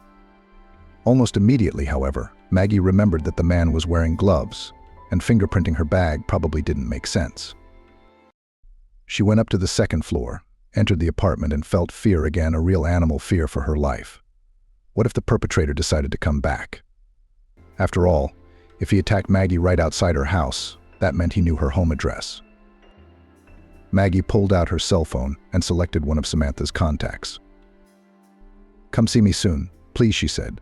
"I'll explain everything later, but it's really hard for me to be alone right now. Thank you. I'll be waiting." Maggie was afraid that her friend still went to the bar after work and would not see her call. But from the sounds of it, Samantha was already home. In fact, Maggie had no one else to call for help. Her childhood friends had moved away to different cities, and Samantha was the only person she had left who was truly close to her. When her friend agreed to come over, Maggie felt much calmer. She made tea and sat down on the couch. She placed her purse next to her, taking a few sips. Maggie took the purse in her hands, carefully undid the zipper, and opened it. The gold bar was in place. Before she did so, she had thought that the gold might not be in the purse, because after the attack she hadn't even checked to see if the man had taken anything. But everything was fine. Maggie didn't bother to pull out the bullion, zipped up the bag and set it back on the couch. What could it have been, she thought? An accident? No, I don't believe in such coincidences. Right outside my house, a bandit purposely tried to snatch my purse. There's no such thing as coincidence. Then who set him on me? The only person who knew she had the gold bar was the banker Stephen. How much animosity had he treated her with? And when he saw the bar, a completely different face. That's when he plotted to take it from me, Maggie decided. He's seen my passport, he knows where I live. He's a rascal. He's been away several times, probably calling his accomplices. Maybe it's a standard pattern for them to hunt down lonely women and take their valuables. What a nightmare. Maggie mentally uttered many more words to the banker, but stopped herself at one point. Why him, after all? Didn't anyone else know that I might have something valuable in my bag? Like the other bank employees or Samantha. I told her I was going to the bank to collect my grandmother's inheritance. Maggie immediately dismissed that theory. She had known her friend Samantha for so many years, and she had never shown that she was capable of something like this. Yes, Samantha didn't have a rigid discipline, she had a rather infantile attitude to life. But committing crimes. And against whom? Against her best friend? No, that was definitely out of the question. After sitting for a while longer, Maggie remembered the letter. She opened the inside pocket of her bag and pulled out an envelope. Carefully she opened it and took out a quadruple folded piece of paper and unfolded it. As expected, it was a letter from her grandmother, written in beautiful handwriting in black ink. The lines were scrawled there, "Dear Maggie, if you are reading this letter, it has probably been over 6 months since I have been gone from this world. I am writing this to you at a time when you are diligently preparing for your first university exams. You are going through a difficult period, searching for yourself, new challenges from life. That's why I didn't start this conversation right now, but decided to write a letter to the future. Maybe the day will come when I will be ready to tell you this story personally, but I realize that I am not getting younger every year. So just in case, I will tell you everything in a letter. After all, death may precede the moment of my readiness to talk to you. As a child, you sometimes asked about your grandfather, and I usually evaded answering your questions. As you may remember, your grandfather Archie Swan was a geologist, looking for minerals in the east of the country. He and his group found some gold deposits. This place was a mile from the gold mines known to the state at that time, and the group did not hurry to inform the local authorities, but decided to organize their own mining. I don't think it was a personal desire of your grandfather and his colleagues to get rich. He told me that he just didn't trust the local authorities.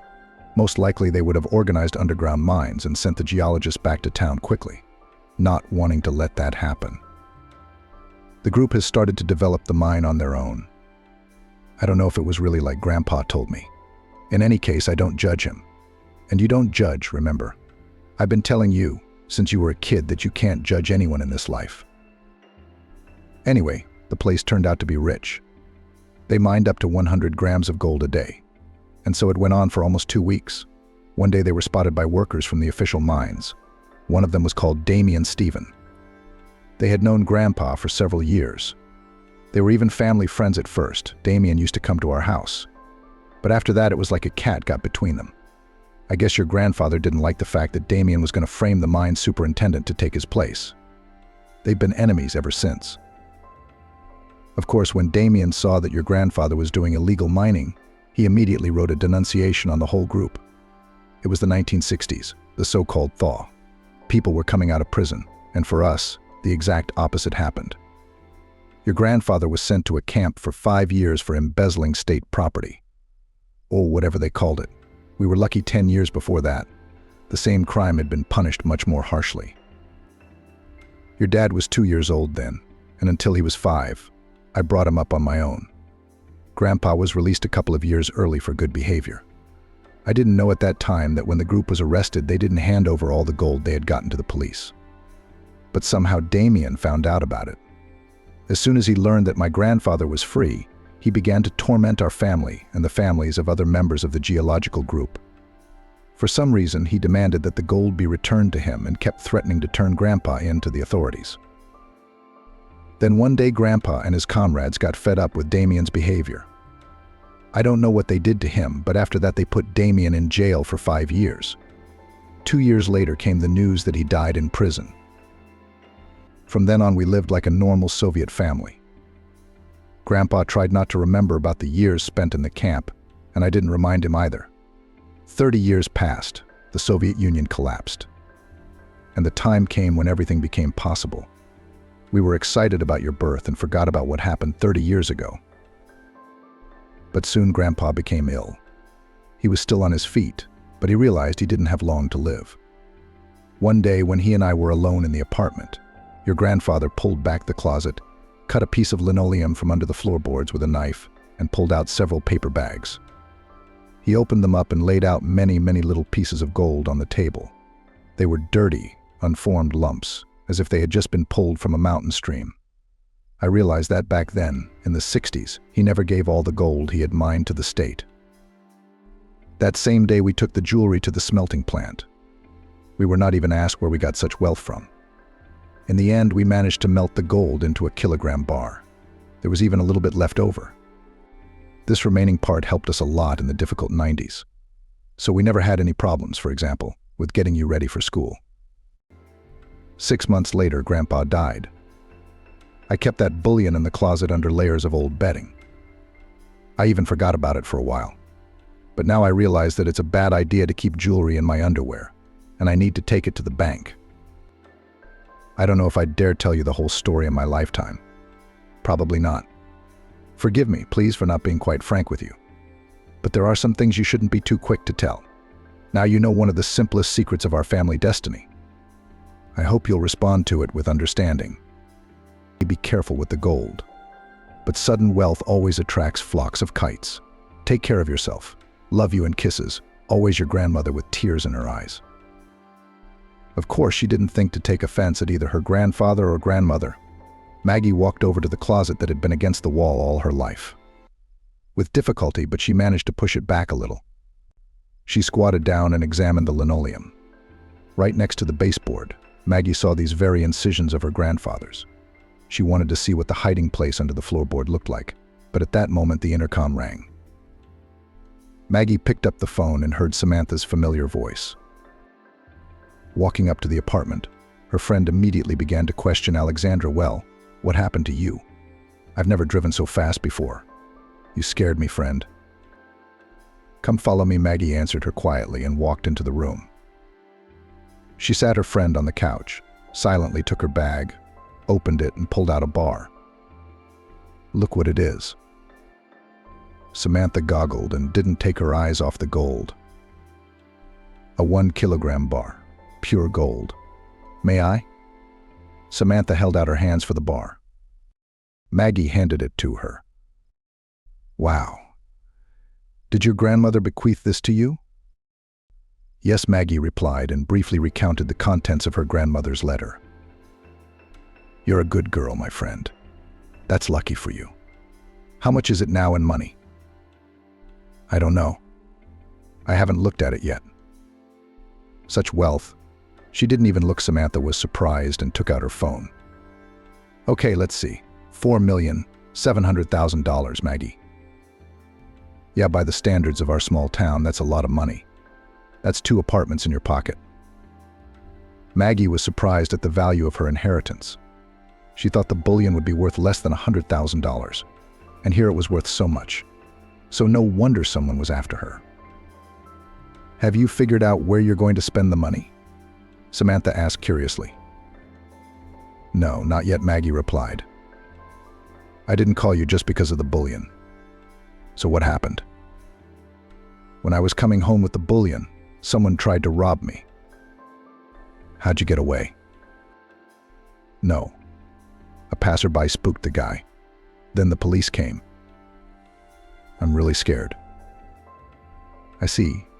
Someone was jealous of your sudden wealth." "Did the police say anything?" "No, they said they'd look into it. Well, the usual. But I suspect one person. The banker who handled my inheritance. He's the only one who knew I had gold in my bag." "Exactly, I know that little thing." "A new breed," Samantha nodded. "I had a banker who, let's just say, almost ripped me off." "Really? You didn't tell me about it?" "Yeah, it was a long time ago. So what did you tell the police about this scumbag?" "No, I was in shock at the time. I only remembered about the banker when I got home." You didn't tell them about the prime suspect. Let's go to the police right now. You can tell me everything. What's it like now? Maggie was surprised. Well, when else? When you get attacked a second time. Or when that banker is on vacation somewhere in the Canary Islands. Let's go now. What if you think it needs to be done so urgently? Maggie got up from the couch and started to get ready, but soon stopped. Wait, Samantha. Maggie sat down and asked her friend to sit down. Listen, I didn't think at all maybe I shouldn't have dragged you into all this. You know, it's very dangerous. Any minute now, they're going to want to do it again. Attack me, break into my apartment. I don't want you near me at that moment because they could kill you. I don't want to hear that anymore. Samantha replied sternly. If they come at the two of us, it will mean only one thing: we will fight back. So don't worry about me, friend. We've been through worse. And about the apartment, they probably know your address. The bank has all the details. Well, here's what we'll do after the police station. We'll go to my place. You'll stay at my apartment for the duration of the investigation. They don't know my address. Thank you very much. They hugged and walked downstairs to Samantha's car. On the way, Maggie thought about her friend's courage. I am a professional editor with a degree in philology and 20 years of experience. Here is the edited text with your recommendations. She hadn't even raised an eyebrow when she knew they could be in danger right now. Maggie chided herself for being suspicious of her friend. Even though she dismissed them right away, it turns out Samantha is even more than a true friend. She is a fearless person. Maggie was so impressed by her friend's words and decisive actions that she didn't even think about the strangeness of Samantha's behavior. What if she was only acting so boldly because she was sure she was safe? It's not like her accomplices are going to attack her themselves, so she's playing the hero. But Alexandra did not care about these thoughts. She thought she should try again to dissuade Samantha from helping her so insistently. At the very least, explain to her that staying with her was not the safest idea.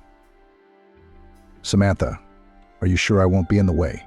Maggie asked, hoping for some kind of personal circumstance. Maggie's friend, why are you laughing?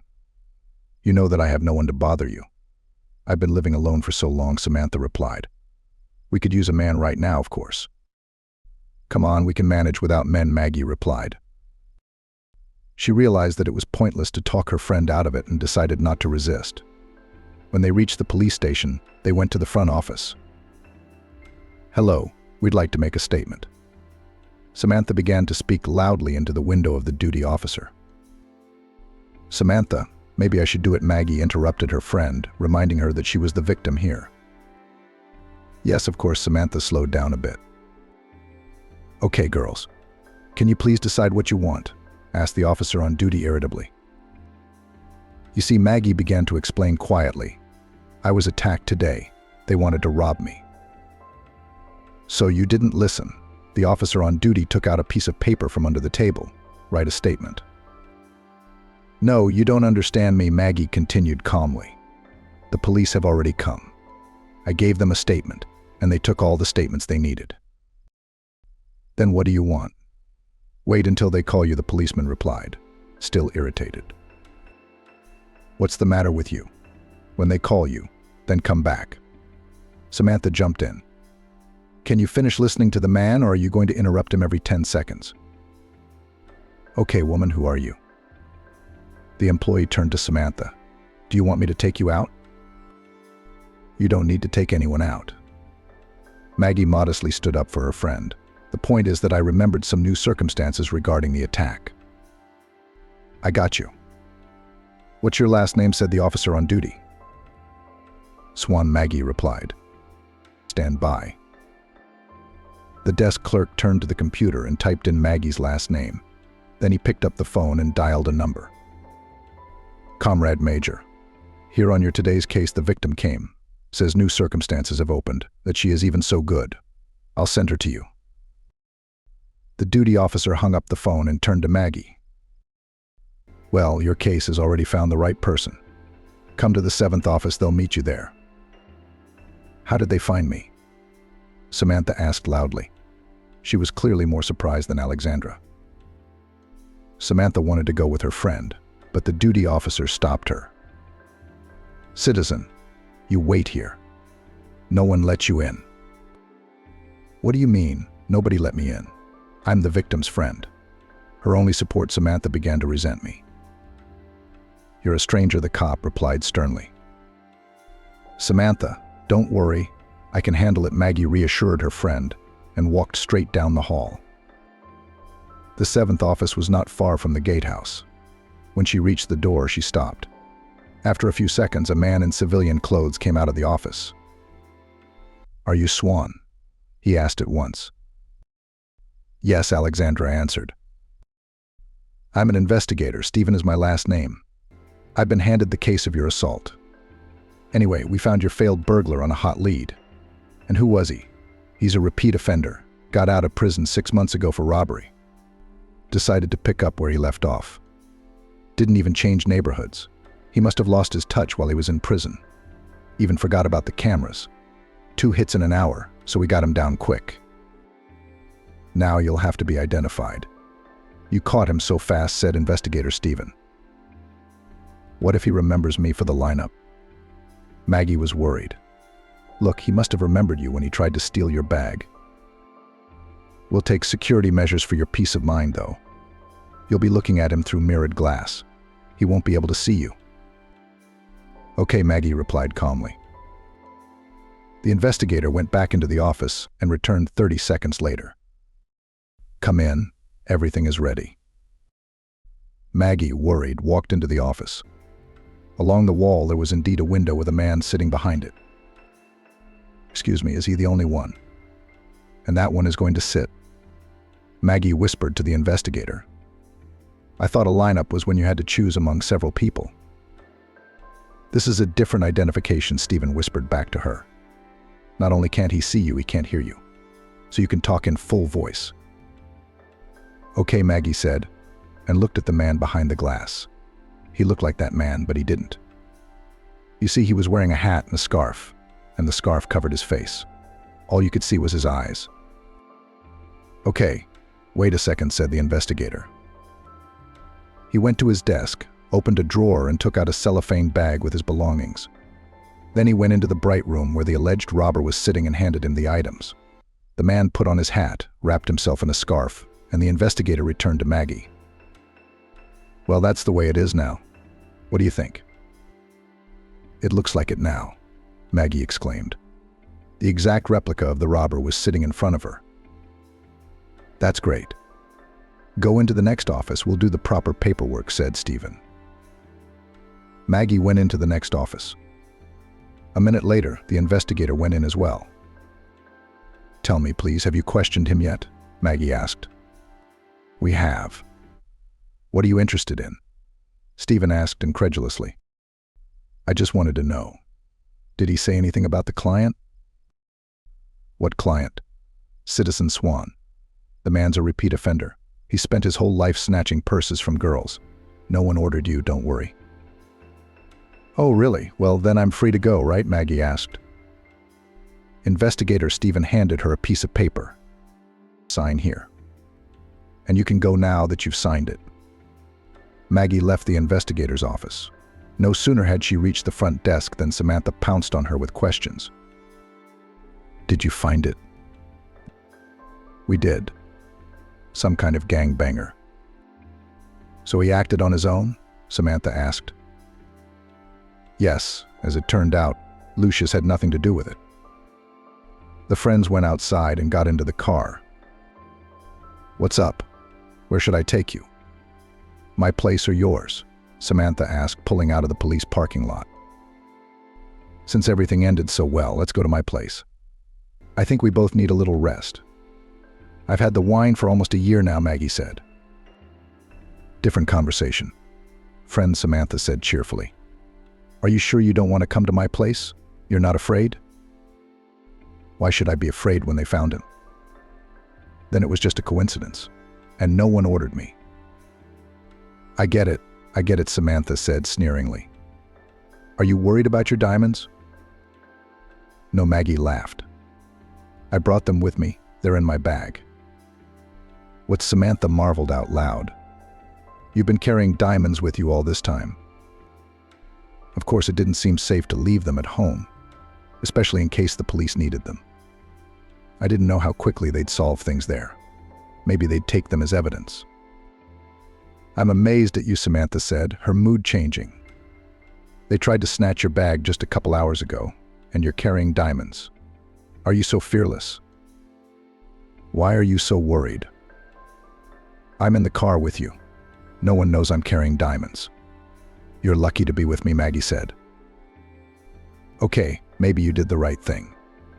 But next time, should I warn you that you have such a valuable cargo with you?" They drove in silence to Maggie's apartment. "Damn it. I forgot to turn off the lights," she said, looking out of the car at her windows. "The meters are counting there," Samantha laughed. "She probably has diamonds in her bag. Does she think she's paying her utilities?" She parked not far from the driveway. The friends went up to Maggie's apartment. The front door was slightly ajar. "Did you forget to lock the door too?" Samantha asked in a whisper. "I don't remember. This is crazy." Maggie replied and slowly opened the door. She carefully stepped into the hallway and walked into the room. "What the hell is this?" I knew it. The whole room was trashed, all the cabinets and drawers were open, and things from there were strewn all over the floor. It was the same mess in the kitchen and the other room. "What happened here?" Samantha asked as she entered the room. "There can't be any more coincidences," Maggie said excitedly. "They were looking for diamonds." "But it could be that." Samantha obviously tried to find another explanation for what had happened, but she couldn't. "Yeah, you're right. I don't think it's just a coincidence. And now we'll make sure of it," Maggie said in a shaky voice, and went into the second room. There she went to a cabinet, all the drawers of which had been pulled out. She took one of the drawers and pulled out a small box and an envelope. From the jewelry box, Maggie pulled out earrings, and from the envelope, several $100 bills. "Look, these are all my rainy day savings. I've had them here for about 5 years. Earrings that a relative gave me. They're not worth as much as diamonds, of course. But they're not cheap either. If they just wanted to make a profit out of this apartment, they'd have taken them anyway. I'm not even talking about the dollars. No, they were looking for diamonds. My grandmother told me to be careful with them." "Okay, we need to call the police. Call the detectives," Maggie said, sat down on the couch and looked at Samantha. "Look, really, this is getting out of hand. I'm asking you to go home. It's very dangerous with me right now." "I'm not interested in hearing you worry about me," Samantha replied firmly. Maggie got up and walked to the front door. She closed all the locks that were there and even put a wooden mop against the handle, making a makeshift lock. "Mag, was this lying here?" Samantha asked from the room. "What do you mean?" Maggie walked back into the living room and looked at her friend. Samantha was standing by the desk. All the papers and stationery that had been lying there had been thrown to the floor. The only thing left on the desk was a small note. Maggie walked over to the desk, picked up the note, and read what was written on it. "If you value your life even a little, take the diamonds back to where you got them from." Maggie put the note on the table and covered her face with her hands. "Mag, what are you doing?" Samantha walked over to her friend and hugged her. "It's clear now that it's the banker who wants you to return the diamonds to where you took them from. It's clearly a safety deposit box. So he got caught. He thought you'd freak out, quietly bring the diamonds to the bank, and he'd take them for himself. But that's okay. Now you'll tell the police, he'll be arrested, and the whole adventure will be over." "I really hope so," Maggie whispered back. A few minutes later, the intercom rang. The police had arrived. The task force consisted of 2 detectives and a forensics expert. "Hello, I'm Captain Johnson," one introduced himself. "This is Senior Lieutenant Smith. Tell me, did you touch anything here before we got here?" "Yes," a little Maggie replied. "Well, you'll still have to give your fingerprints to our expert, so we can distinguish them from those of the criminals," said Captain Johnson. He began questioning Maggie, and Senior Lieutenant Smith talked to Samantha. The lieutenant did his job faster, and Samantha sat on the couch with Maggie. Captain Johnson continued to ask his questions. "Do you suspect anyone? Has anyone threatened you? I've already been assaulted today, and we investigators Stephen was doing. I thought you police had some kind of staff liaison? Look, we can have several attacks like this in a day, and digitalization hasn't reached our department yet, the captain replied. Captain Johnson opened a folder and began to sort through the papers. Stephen, you say? Yeah, I got it, he said, apparently answering someone on his radio. Captain Johnson pulled out some kind of printout and took a quick look at it. So it's a little clearer now, although to be honest, not really. So, you suspect someone? You remember? Yes. I think the banker from the bank is behind this, Maggie said.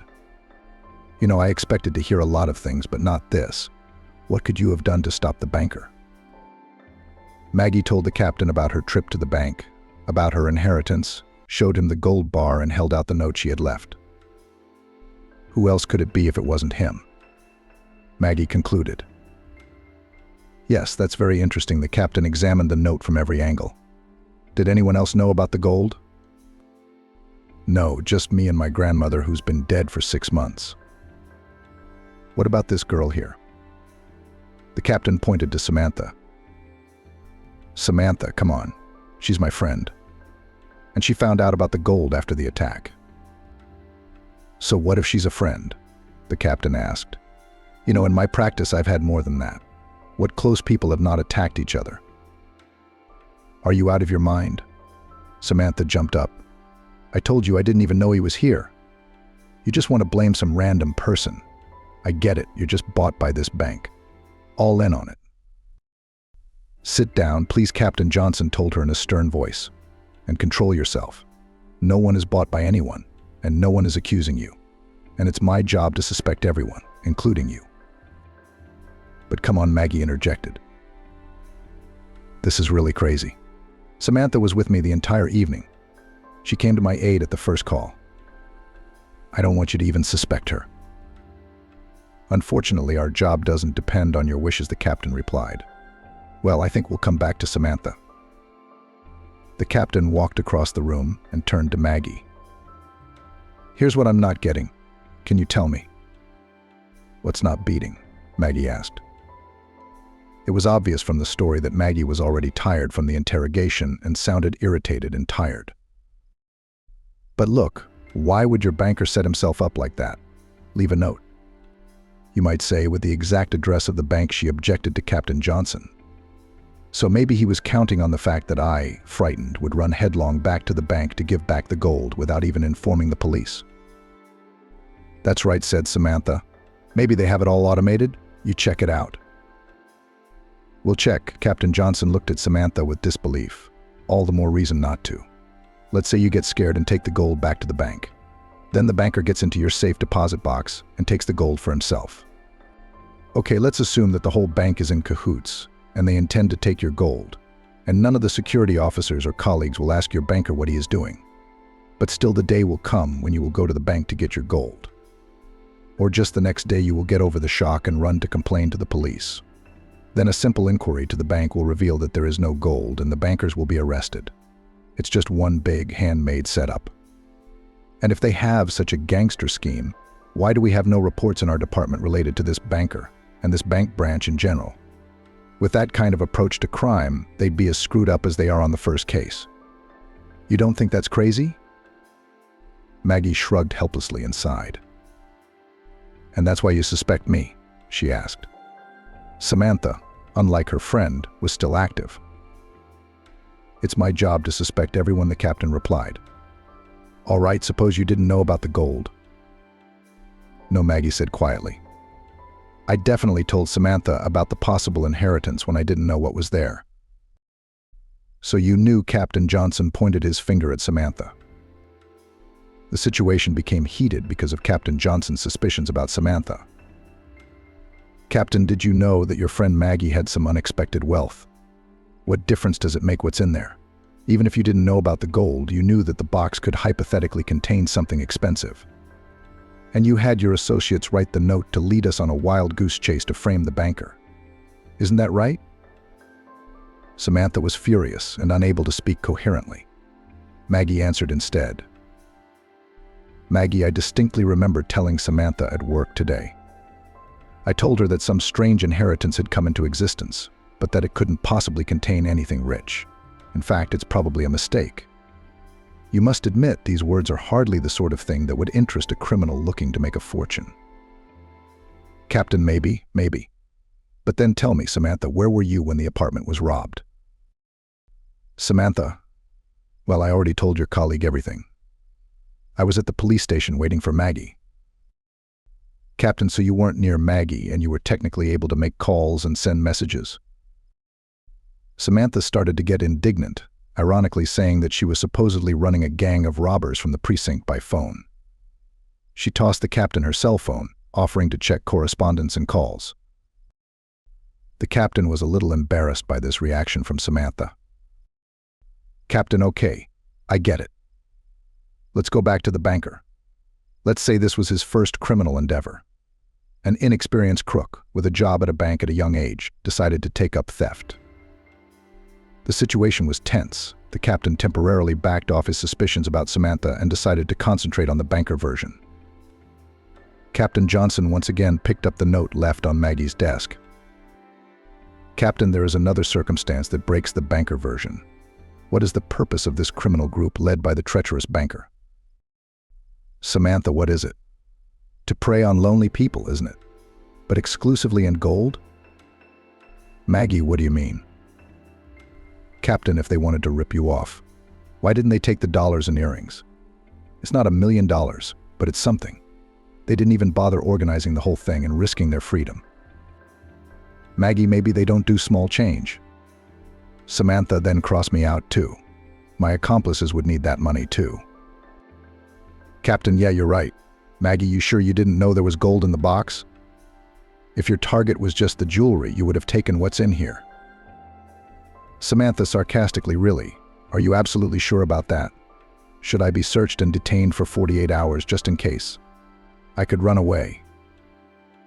Captain, tiredly, but why are you making fun of me? I'm telling you, it's my job. Look, these unfortunate bills to us in general, it turns out all versions ruined. So we're going to have to start over. Maggie, think back, please. Who else could theoretically know that you had the gold?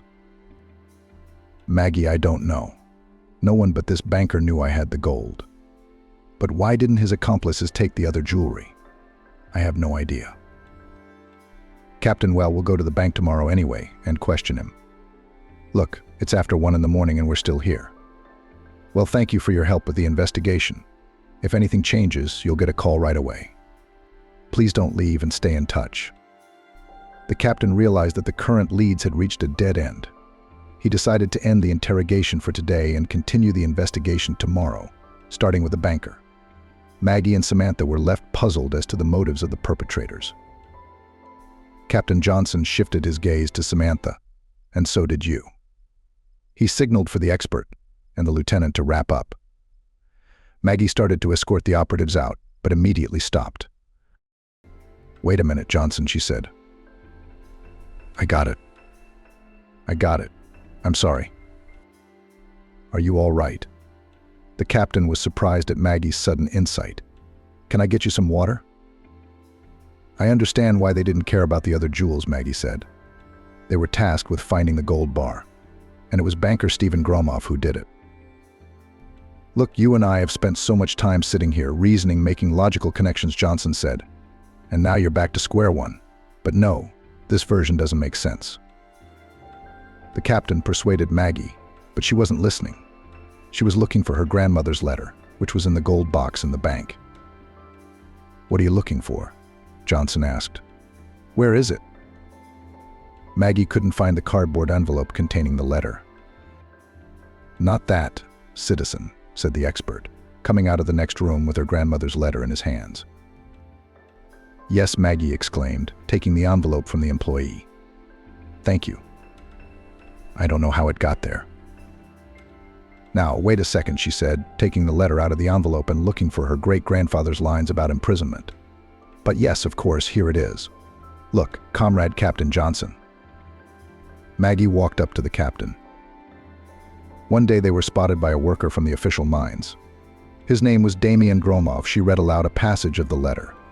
The banker is a descendant, a grandson, I suppose, of a man who had a conflict with my grandfather over gold.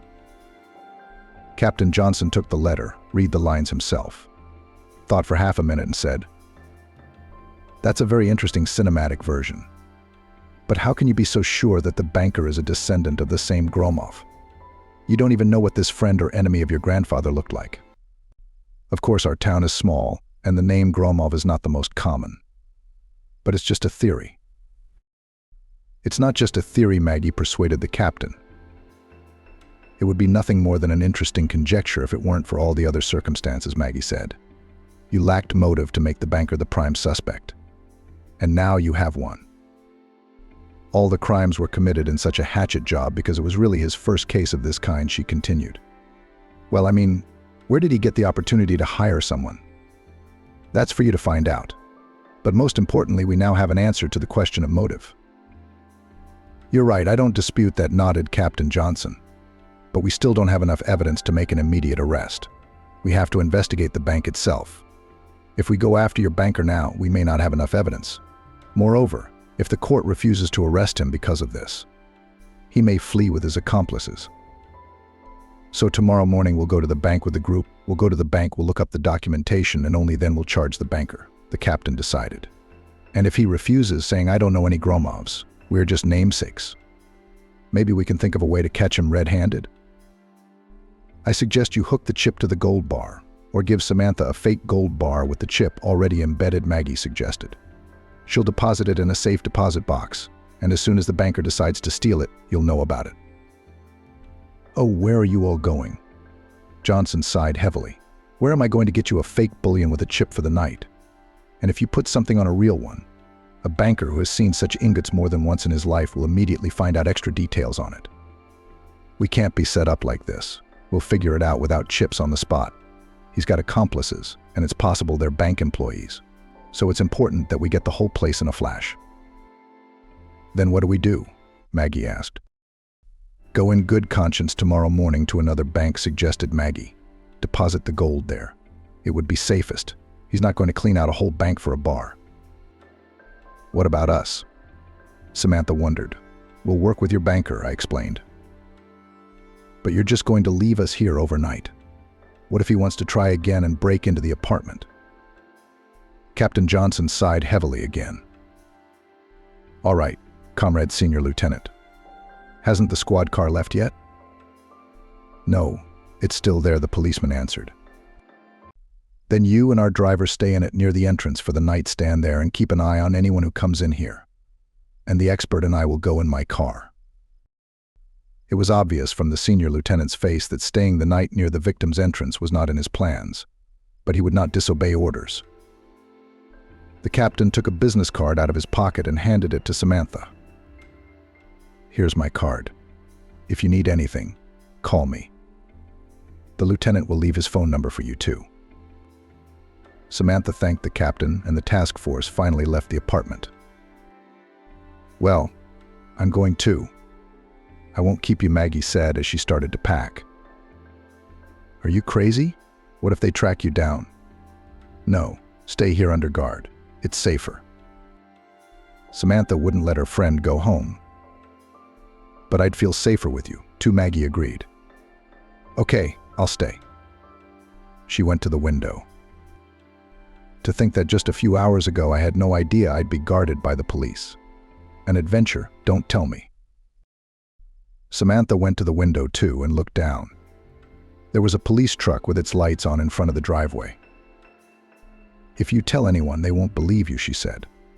"But I still don't understand. Why couldn't you go straight to the banker's house and arrest him? There's motive, there's evidence. Maybe they were just too lazy to look for him." "Maybe he's not a registered resident?" Maggie suggested. "What then, do we have to make an inquiry to the bank and talk to colleagues?" "It's not easy to do that at night," said Maggie. "They're hoping to get those records from the bank. I don't like it anyway. What if it's not his shift tomorrow? Then what?" "I don't know," Samantha said. "I don't want to get into the whole investigation thing. I just want it to be over sooner rather than later." "Me too," Maggie said. And the friends were silent for a while. They stared at the wall and listened to the ticking of the antique clock. Each of them was thinking about something else. At one point, Maggie asked, "But now, what have you thought of? What are you going to do with the gold when it's all over?" "Why do you ask for the second time already?" Samantha grinned. "No, let everything be over first, and then I'll think about it. To be honest, I'm less and less happy about this wealth. I'll have to get rid of it sooner rather than later." "From bullion to happiness it does not bring you yet," agreed Maggie, "but not yet. So don't be discouraged. Everything will be solved." The friends began to get ready for bed. Samantha stayed with Maggie in the other room, and she wanted to lie down on the sofa in the living room. With the lights off, Maggie said, "Listen, thank you." "For what?" Samantha didn't understand her friend. "When that Captain Swan started to suspect me, you didn't even listen to him. You stood up for me. It only took me a split second to realize you'd believe him." "Oh, really? I had no choice to suspect my friend of robbery. He's a cop. He's so confident in his theories. I'd have believed I'd organized the whole thing." The night was uneventful. Either the criminals were afraid of the police car at the entrance, or they were not going to do anything else today. In any case, the friends managed to get a good night's sleep after a hard day. The next morning, they decided to go to another bank to deposit the gold. Samantha thought for a long time, but did not dare to call Captain Swan to ask how things were going with the capture of the banker. She didn't want to distract the cop from his business. Maggie went straight to the window. "Samantha, did they leave?" she said excitedly. "Maybe they've caught them all and we're out of danger." Samantha suggested timidly, glancing at the empty parking space by the driveway. "All right, let's figure this out. Hurry up with the ingots, then we'll call that Captain Swan." The friends packed up and walked down to the car. Maggie drove very carefully, as if she was driving for the first time and was afraid of hitting someone. "So, no tail? Can't you see it?" she asked Samantha worriedly. "No, I'm fine." "Go ahead," Samantha replied calmly, looking carefully through all the windows. But no sooner had the car left the courtyards and entered the main street than it was struck in the side by an old Jiguli. Two young men got out of them, came up to Maggie's car and started pounding with their hands, demanding to open the door. "Stay where you are," Maggie said loudly, checking that the doors were locked. I'm sitting. Samantha pulled out her cell phone and began frantically dialing Captain Swan's number. At that moment, one police car and one civilian car pulled up to the scene of the accident. The operatives who came out of there quickly rounded up the two assailants and placed them in the police car. One of the operatives was Captain Swan, who approached Maggie's car. Maggie didn't immediately realize she had to open the door, but she let the policeman into the back seat.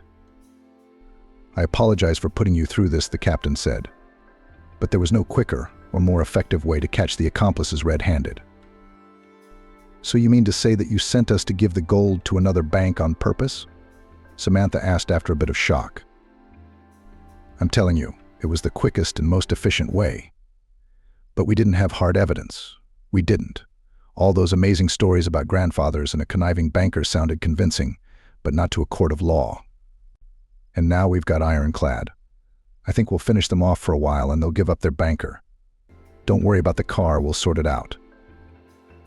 The main thing is that you are alive and well, and all the criminals are caught," said Captain Swan.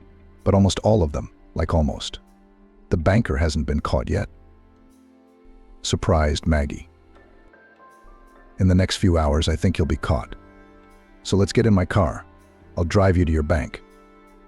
The car will be examined by experts. Then it will be taken to the service parking lot. So I'll be your cab driver today."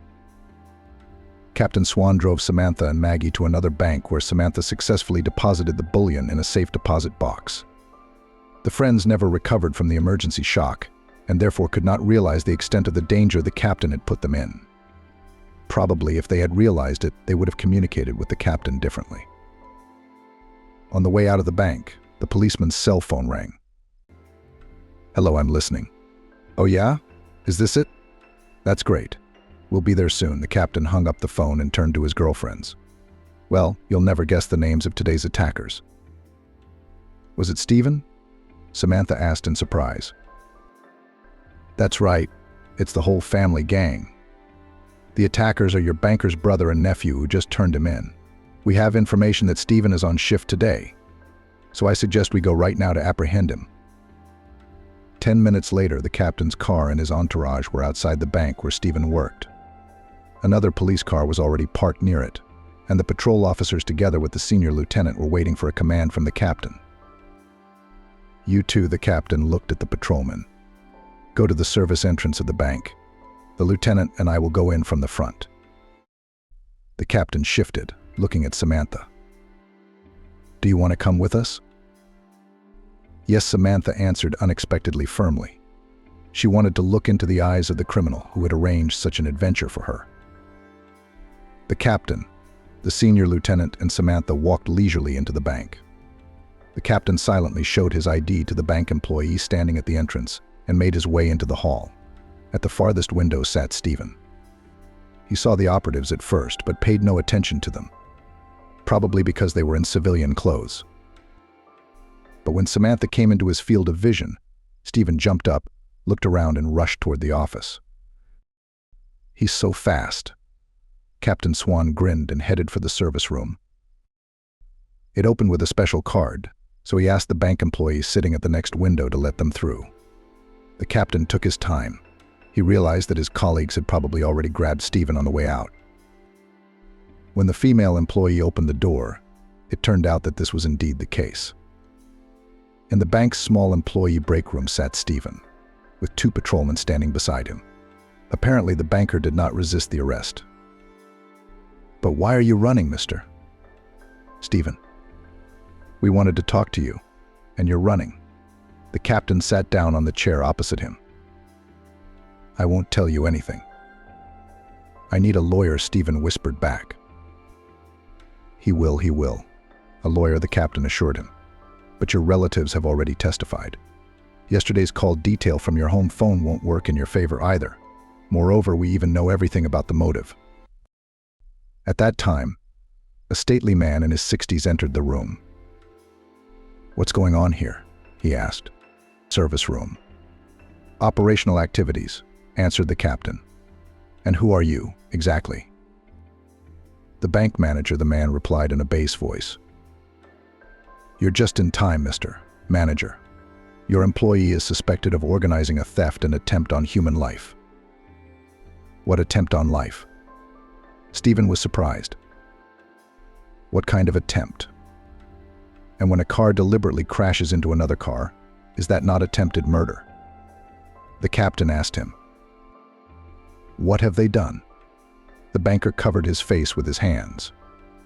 Or maybe your relatives made it up, and you had nothing to do with it. No, Stephen whispered. It was all my idea. Yes, you see how wonderful. You don't even deny anything, summed up Captain Swan. Stephen, how could you? Stephen was shamed by the superintendent. You've been one of the best employees in years. Not a single suspicion or reprimand. And now you've decided to take advantage of a client and retroactively terminate your employment. I don't want our bank's name on any criminal reports. If it's any consolation, Captain Swan said to the manager, Stephen wasn't acting out of self-interest. He didn't want to profit from his clients, he was motivated by personal motives. But of course, to do such a thing because of some dispute from the past does not justify it. The captain turned to the senior lieutenant. Comrade Senior Lieutenant, asked the bank manager a few questions. The lieutenant left to talk to the manager. Only Captain Swan, Samantha, and Stephen remained in the room. Patrolmen stood near the entrance. This isn't just a dispute from the past, Stephen began to say. It was a matter of honor, family honor.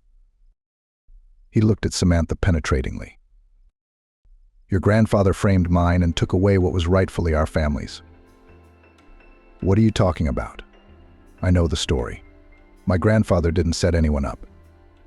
Did your grandfather rat on him, which is why we put him away? Of course he did. Who would tell you the truth? Listen to me. Your grandfather simply took the gold my grandfather made.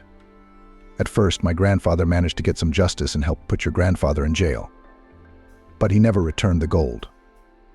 Therefore, when my grandfather came to ask for his gold again after his release, your grandfather set him up, imitated an attack on himself. He wrote something to the police, and that was it. By that time, my grandfather worked almost all the time at distant mines and mines and mines, and his health was badly shaken. Of course, he couldn't stand the prison term and died. And then I saw your surname, saw the gold, clarified the personal data of your grandmother.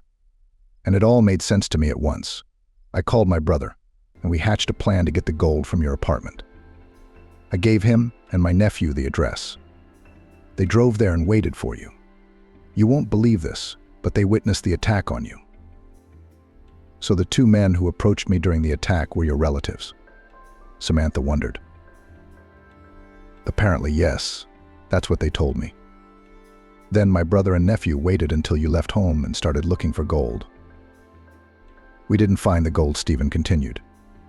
We realized that the day after the incident you would definitely go to another bank to deposit it. So we decided to take the most radical step possible. They didn't have to come at you. I'm sure it was an accident. The plan was simply to stop the car and ask for the gold. Asking is a good idea, Captain Swan replied sarcastically. We did not want to put your life in danger, but the honor of the family. The captain shouted to the patrolman. Take this one down to the station. The cops led Stephen away, and the captain and Samantha walked out the service entrance and stopped. Wait, I just don't get it. Who was this first attacker who wanted to take my purse from my front doorway? Samantha asked. Just a mugger, replied Captain Swan. Coincidence. It would have been a surprise if he'd been able to snatch your purse and seen the gold in it. The people who rescued me were going to rob me, Samantha sighed heavily. And there's more to the story. I should believe him, not my grandmother. You don't have to believe anything, the captain reassured her. Both versions have a right to exist. But if Stephen sincerely believed that my grandfather framed his grandfather, then his reaction is understandable. There are many mitigating circumstances in this case, and personal motive, and carelessness, and the fact of saving you from the first robber. But still, they committed a crime and will get the punishment they deserve. I don't think they'll be in jail for very long, but a couple of years for sure. Well, we'll see what the court decides. It's been a while since then. The court took into account all the mitigating circumstances and sentenced the banker, his brother and nephew, to 1.5 years in a penal colony. After the trial, Samantha decided to go to the bank again, only to the bank where she had deposited the gold. When she came out of there, she called Kate and offered to meet her at her house. An hour later, the friends were sitting on the couch in the living room drinking tea. Well, I reread Grandma's letter and thought it over, Maggie said. Indeed, it was dangerous to own gold, so I've decided to get rid of it. What? Samantha was surprised. You sold the bullion? I did. Maggie went to her bag and pulled out a puffy envelope. It's for you, she said. Samantha took the envelope in her hands and pulled out a wad of bills. Thank you, let's just say it's for car repairs, Maggie said. But insurance covered most of it, didn't it? Well, it's just for moral damages. You've suffered so much because of me, taking risks, getting in accidents. I can't imagine how you must have felt when you suffered so much because of my problems. Oh, come on, man, it's an adventure. Samantha exclaimed.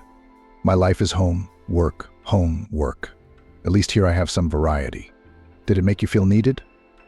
I haven't felt as much emotion in the last 5 years as I did that day. So how could I say no to your help? You couldn't. Somehow I didn't even think you could say no. So I'm asking you to take this envelope, consider it another request. Thank you, Samantha carefully put the envelope in her bag. And the rest of it? Have you finally figured out where to spend it? She asked and laughed. Yes, this time I have, Maggie replied, smiling. It took me a long time to think about it, but where? Should I go into real estate? I've heard that the market is in demand right now and we need to act fast. No, not real estate, Maggie said calmly. What about stocks? Oh, come on. I don't know anything about stocks. But you've always been a smart girl. And not in stocks. Then where? You see, this money, this gold, it's really of dubious origin. Of course, I believe every word my grandmother said. but some of the information she might not have known. That's why I didn't dare to spend the money just to enrich myself. There's a foundation called Singing Hearts. It helps sick children. It seemed right to send the rest of the money there. I live alone. I have a salary and an apartment. And they need the money badly. I think this will be the best final chord in the half-century-long dispute between the two families. As she stepped out of the shower, Vivian heard the voices of her husband and mother-in-law in an unfamiliar language, barely understanding the. Vivian Smith stood next to the high panoramic window and looked thoughtfully into the distance, where in the depths of her and her husband's large and blooming garden was a beautiful little lake, in which huge rainbow carp were slowly swimming. "Here, Vivi, look how beautiful they are," Stephen said, hugging her. "They were bought especially for you, so that you could come here at any time and watch our family in miniature." Stephen smiled and pointed to a pair of beautiful fish moving smoothly beneath the glass like water column. "Look, the bigger one is kind of like me," he continued. "And this beauty with shimmering sides, this is you, Vivian, my female, my lawful wife. See how happy they are, just like you and me. It's not for nothing that we have a name that speaks Smith." Vivi looked at the majestic fish for a long time and thought that now she too was swimming in the middle of the unknown of her own life. And just like these carp, she could not remember herself. The woman slowly shifted her gaze to her reflection in the window. She was tall, almost model height, slender like the trunk of a birch tree. Vivian had a truly beautiful appearance. The platinum blonde, who had turned 25 last year, looked as if she had stepped straight from the pages of a fashion magazine. However, Stephen said that's how they met.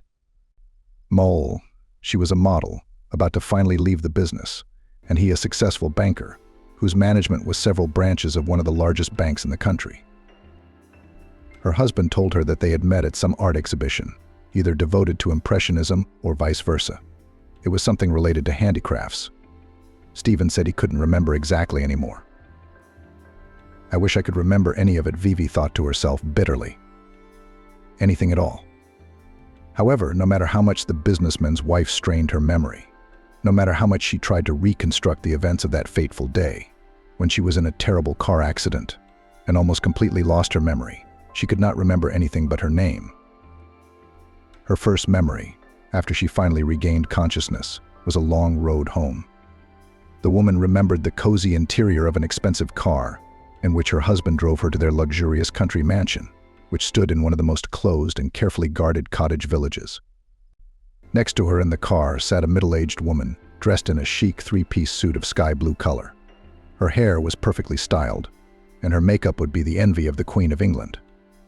The lady looked to be about 50, but she had a figure like Hollywood stars, trim, slim, with a minimum of wrinkles on a beautiful, but a little cold face.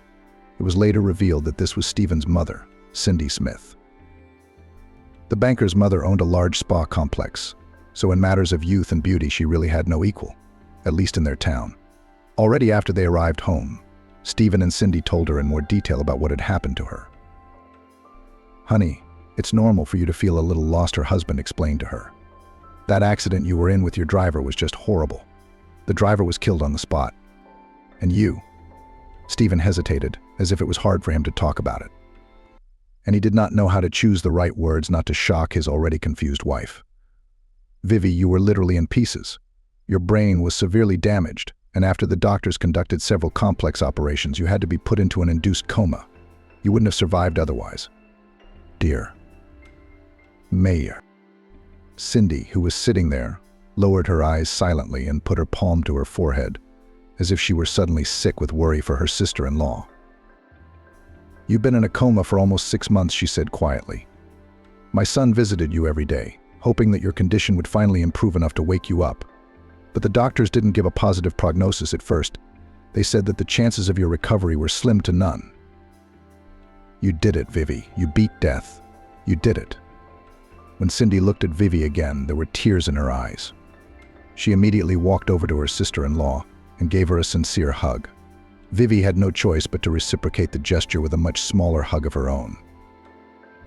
"I've been waiting for you," Vivi said, Stephen, wiping tears from the corners of his eyes.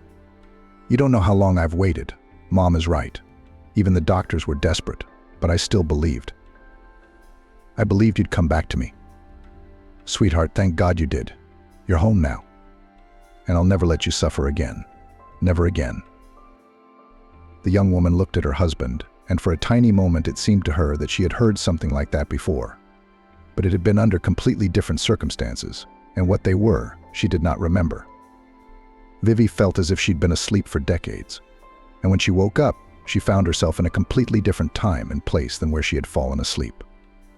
The woman was haunted by a constant feeling of lethargy and physical weakness, and everything around her seemed completely different from what it was supposed to be.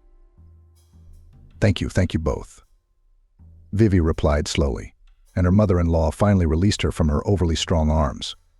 The young woman smiled weakly at her and her husband, and added, "I must be very lucky to have such a sensitive and caring family. I will try to remember you and everything that happened before this terrible accident. I promise." Cindy and Stephen gave a quick glance. But in the next second, a happy smile flashed across the faces of her husband and mother-in-law. "Of course, darling," Cindy sang out, taking her hand. "We don't doubt it. Stevie will help you fill in all those gaps in your memory after the coma. We've done a little bit of preparation for this, to be honest. So as soon as you're fully ready to get started, just let us know. Okay?" And Vivi nodded and asked abruptly, "Are you living with us?"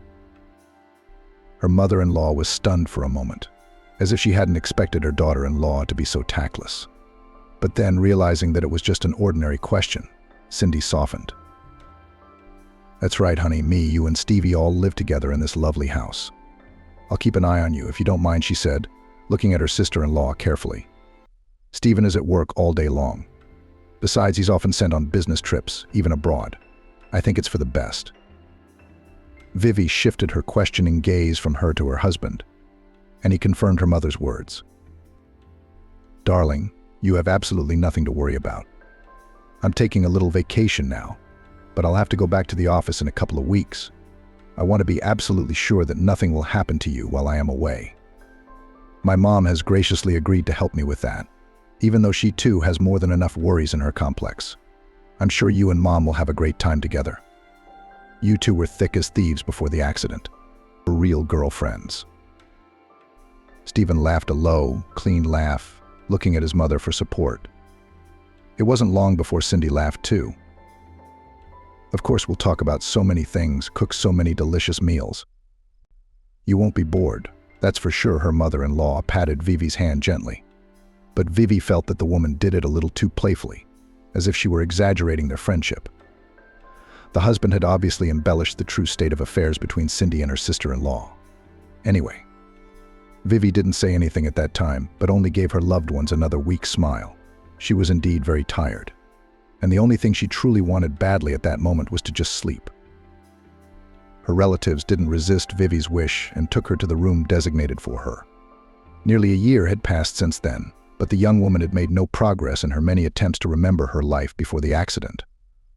It was as if someone had deliberately separated the two halves with an invisible line, and everything that had gone before was irretrievably lost. Her husband helped her as much as he could, showing her the wedding album, which contained a lot of photos of the celebration itself and afterwards from their daily life. Here they are, happy and insanely beautiful, posing for a photo surrounded by 24 of Vivi's friends. A gorgeous designer dress the color of melted milk, fully embroidered with silk and silver crystals, which are folded into a whimsical and slightly reminiscent of Scandinavian ornaments. "You look so beautiful here," kissing his wife, Stephen whispered. Vivi only smiled softly. She was not yet ready to get as close to her husband as he would have liked. Too little time had passed, and she had not yet had time to get used to him or to feel the feelings that had bound them together, as he claimed, for 3 long years. "I'm sorry," Vivi said softly. But it was as if her husband didn't hear it, as he continued to try to communicate with her more closely. He tried to hug her, but the woman pulled away more insistently. "No, Stevie, please, I can't."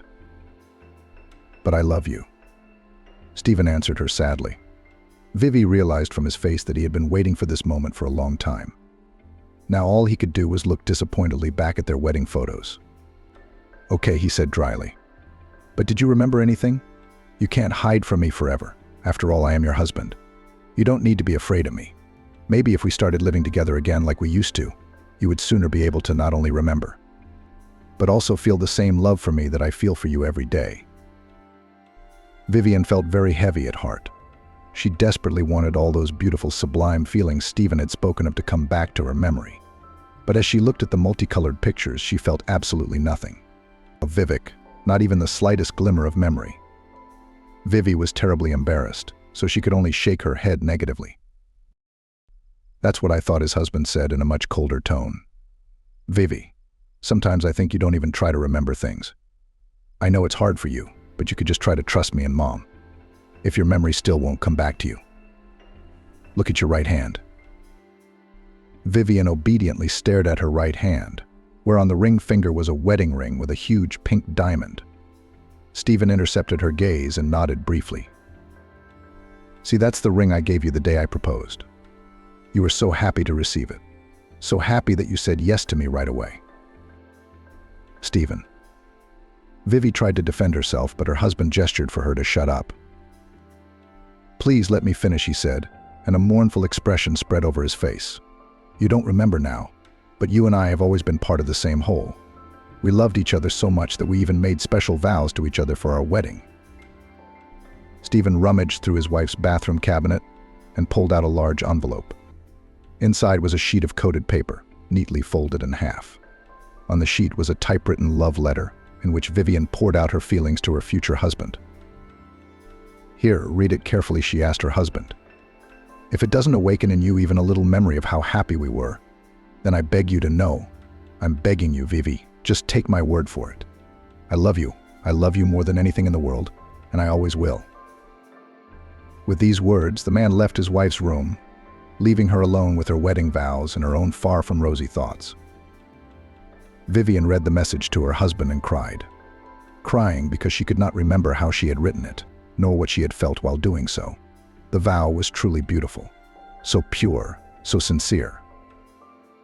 "God, why? I don't remember any of this," she asked herself, and God the same question. Why couldn't she love her husband again and remember him? Cindy's mother-in-law's advice didn't help either, even though they cooked together in the expansive kitchen and traveled into town together to walk the places that Vivian loved most, as Cindy assured her Vivian did. It was all to no avail. It was as if there was a huge stone wall inside Vivian that prevented her from looking into the depths of her own memory and remembering everything. At the same time, Vivian was never left alone for a minute. She was always with her mother-in-law or Stephen himself. She and her husband went out into the city a couple of times a week. There they went shopping, to restaurants. Or Stephen tried to spend time with his wife, visiting theaters, movies, and exhibitions. Vivi was very grateful to her husband for his care, but did not understand why she could not do all the same, but on her own, without his presence. The woman wanted some freedom, some personal space. She hoped unsuccessfully that if she could be alone with her thoughts, her memory might come back to her much faster. "No, sweetheart, that's not possible," Stephen told her over and over again. "You're too weak to control yourself completely. What if you get dizzy? Or, God forbid, you'll lose consciousness and fall back into a coma? Vivi, darling, I wouldn't survive that. But I'll have to go out on my own someday. You can't lock me up in our house forever." At the thought of that, Vivi immediately shuddered. She suddenly realized that she couldn't stand closed spaces and loneliness. Stephen, seeing his wife's reaction to his words, instantly became nervous with excitement. The corner of his eye even twitched. "What is it, Vivi? Did you remember something?" he asked strangely. "No," she answered. "Why do you ask?" Her husband relaxed visibly at once and spoke more softly. "It seemed to me as if you felt something new. Maybe you remembered that you and I had argued like this before." Vivian shook her head negatively. "Not really, but you're right. I realized I couldn't be alone for too long." Something inside the woman seemed to push her, and she looked at her husband carefully. "Stephen, why haven't any of my friends called me in all this time? Don't I have any friends? The phone you gave me doesn't have anyone in my contact list except you and Cindy. What about my parents? Where are they, Stephen?" There were so many questions that Stephen involuntarily started pacing around the room where they were talking. It was one of those evenings when they were about to go to the premiere of the Capitol's play, which was on tour in their city. The man was visibly animated and was tugging his cuffs with excitement, pretending to correct his emerald cufflinks. "What is it, my dear?" Vivian looked at him incomprehensibly. "Is there something you haven't told me yet? I'm not leaving here until I know the whole truth." Stephen glanced nervously at his wife, and in her heart she had an unpleasant feeling that something was being kept from her. "It's just that you've chosen the wrong time to have this conversation," Stephen said at last. "We have to go to the theater now, and you're talking about your parents, your friends. Let's talk later." Vivi felt a sudden surge of anger and irritation. She kicked her foot forcefully on the fluffy carpet. Vivian felt herself begin to shake. She was clearly becoming hysterical, and her husband thankfully realized it too. Stephen jumped up to Vivi and hugged her tightly, trying to warm her up and calm her trembling. "Are you kidding me?" He stroked his spouse's back. "That's what I was talking about. It's too soon for you to be alone." He sat her down on the bed and said in a soft but sad voice, "Your parents? They died a long time ago, Vivi." "What? How long ago?" The girl could barely ask. Her husband nodded his head affirmatively. "It was a camping accident. Your mother and father were mountaineers and often rafted their kayaks on wild river places. One day their boat couldn't handle one of the rapids and flipped over." Vivi looked at her spouse with eyes red with tears. "Had they drowned?" He nodded sadly and stroked Vivi's cheek. The river was very cold, and the current was very strong in those places. Their deaths were inevitable. "I'm sorry, dear, I'm so sorry." Vivian burst into tears and buried her face in her husband's shoulder. "God, what a nightmare. How long ago it happened?" "A long time ago, darling. You were only 20 at the time. You told me about it yourself." Stephen gently stroked his wife's head and whispered soothing words in her ear. Then he continued carefully. "And as for girlfriends, I bought you a new cell phone because your previous one broke during the accident. There are no other contacts in it, as I didn't want you to be disturbed by anyone else during your rehabilitation." Vivian calmed down a bit and, wiping her tears, said, "That's right. I didn't even think of that. I'm sorry, Steve. I'm so ashamed that I might have thought badly of you. I really thought you were hiding something from me." My husband only smiled and affectionately suggested, "If you want to meet with your friends, I'll give them your new number, but just be sure to stay in touch. During the walk, I need to know you're okay, you know." Vivi nodded. The news made her feel a little better. "Well, that's good," said her husband. "You know, I've changed my mind about going to the theater tonight. I think we have enough emotions for this evening. Let me put you a sedative that the doctor prescribed, and then we'll go to bed early." Okay, Vivi thought, and agreed. She was really emotionally exhausted. Her husband assured her that he was not offended by his wife's suspicion. He understood everything. After all, to live without the past is such a stress. After giving his wife an injection, Stephen exhaled with relief when she fell into a blissful sleep a few minutes later. That night he realized for the first time that he and Vivian had a long way to go before she finally accepted that her true place was in this house and in his, and only his, heart. That same night, Vivian had a very strange dream that later Vivek could not get out of her mind. In that dream, she could not realize where exactly she was. Everything around her was covered with bright orange flashes, and the woman herself could not breathe properly because of the smoke that entered her lungs. Bitter and acrid, the smoke mourned all the objects the businessman's wife was trying to reach in a futile attempt to save them from the oncoming flames. Vivi could feel the increasing heat in her skin, but she could see no way out of the smoky space. Then, as if out of nowhere, two blurry figures appeared in front of her. Vivian couldn't see exactly what they looked like, but she sensed that one of them, the taller one, was a man, and the other, the smaller one, was clearly a child. Vivian heard a strong male voice ahead of her. "Where are you, Vivian?" The voice repeated her name over and over again, and she tried to shout out quickly, "I am here." But no sound came out of her throat. In desperation, the woman grabbed her own neck and suddenly heard a child's shrill cry. "Mommy, mommy, here." and she began to thrash about in the blinding fiery mist, trying to reach or at least get closer to the ghostly figures that were calling her soul. She realized that she absolutely had to give them a sign that she was here, that she was alive and all was well. But the blurred silhouettes grew farther away the closer Vivian tried to get to them. Finally, in a rush of inhuman despair, the woman screamed into the void, watching the figures recede and disappear into the smoke. Wait, please don't leave me here. Don't. I want to come to you. Wake up. Stephen called out to her, and at that moment the woman opened her huge blue eyes. It turned out that she was still lying in her bed, and her husband was sitting beside her, leaning over her, and shaking her by the shoulders to make her wake up. Her husband's face was visibly troubled and sad. What's the matter, Vivi?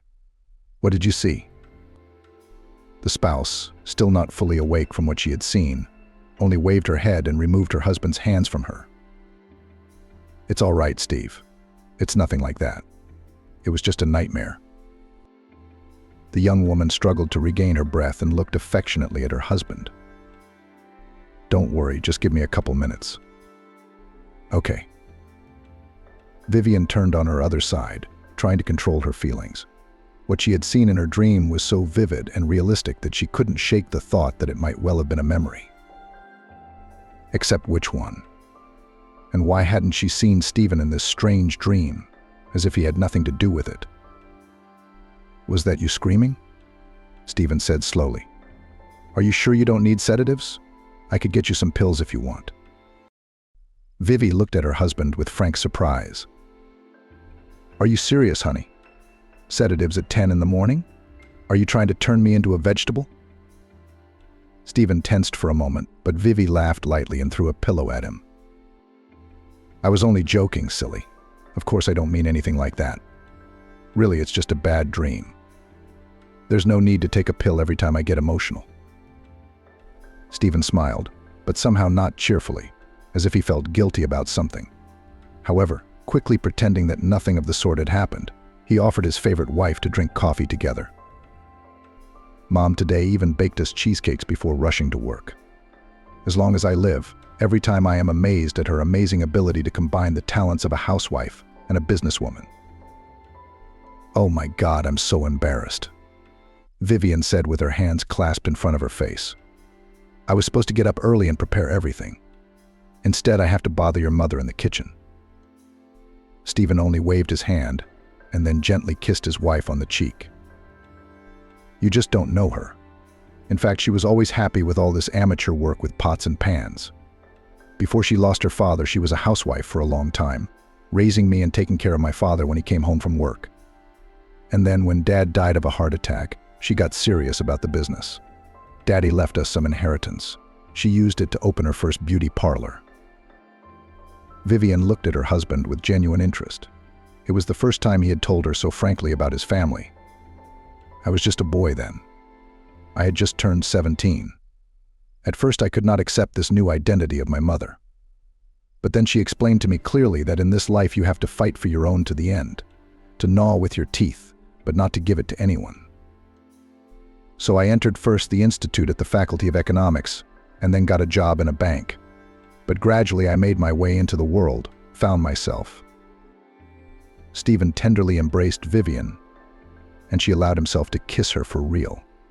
For a moment, the woman thought that the dream she had had was just a meaningless nightmare. A couple of hours later, when her husband was about to go to work, Vivian's phone suddenly rang insistently.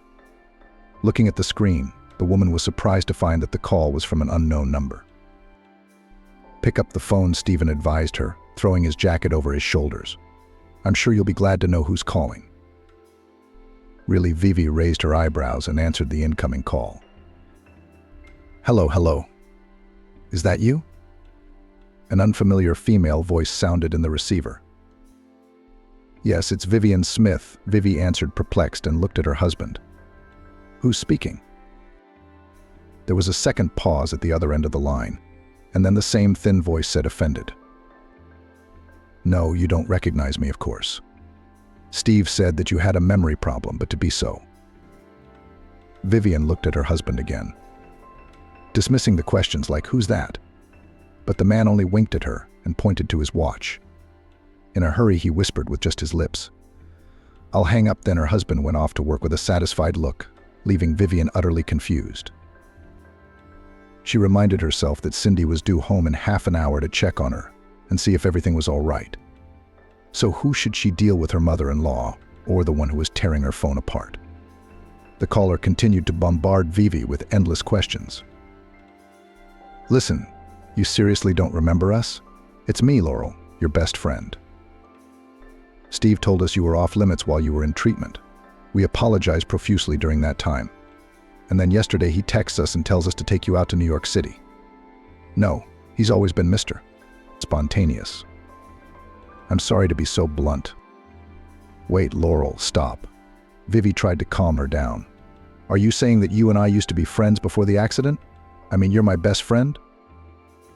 "I'm sure I am," she said, and then added a moment later, "No, well, you've even been friends with Ellen for a long time, but not as close as you are with me."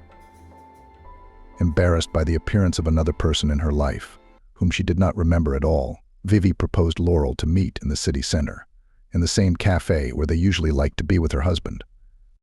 The woman wanted to talk to this girl and try to remember her. After all, Laurel was so insistent that they had known each other for years. However, meeting her friend had only disappointed Vivian, to say the least. Not only did she remember absolutely nothing of the things the girl had told her, but Laurel was also a very unpleasant person in her own right. Vivi couldn't believe that she had trusted this nasty and jealous girl with all her secrets. She would never share anything with such a gossipy girl. While they were sitting in the cafe, she had managed to wash her hands of all their mutual acquaintances. And although half of them Vivian had never even seen, she was offended that Laurel was so unashamedly throwing dirt on everyone. "So, you say we worked together in the modeling business?" Vivian asked at one point to interrupt her endless rant. Laurel was silent for a second, as if her internal computer was struggling to process this simple question. Finally, an uncertain smile appeared on her face. "Yes, and don't you remember our shows in Milan? How you and I discussed that famous model? She looks so beautiful in all the magazines, but in reality she's fat. It still amazes me what those agents saw in her. She's a natural scarecrow." Laurel laughed unpleasantly, revealing her large white teeth. Vivi continued to stir the rest of her milkshake in a tall glass with a straw. "Who do I like better, dogs or cats?" Vivi asked again. What her friend stared at her with long, thickly painted eyelashes. "What's cats got to do with it?" Vivian looked at her carefully. "But it's such a simple question. You say you've known me since high school. Then you can't help but know what kind of animals I like more. All best friends answer questions like that with ease, especially when some of them have memory problems." What Vivian certainly didn't expect was that Laurel would suddenly pull out her cell phone out of the blue and start hysterically texting something in it to someone. "What are you doing?" Vivi asked her with a smile. She wouldn't be surprised if Laurel was posting some nasty things about her on the internet right now. But she didn't care about that at all. She just wanted to understand what was going on here.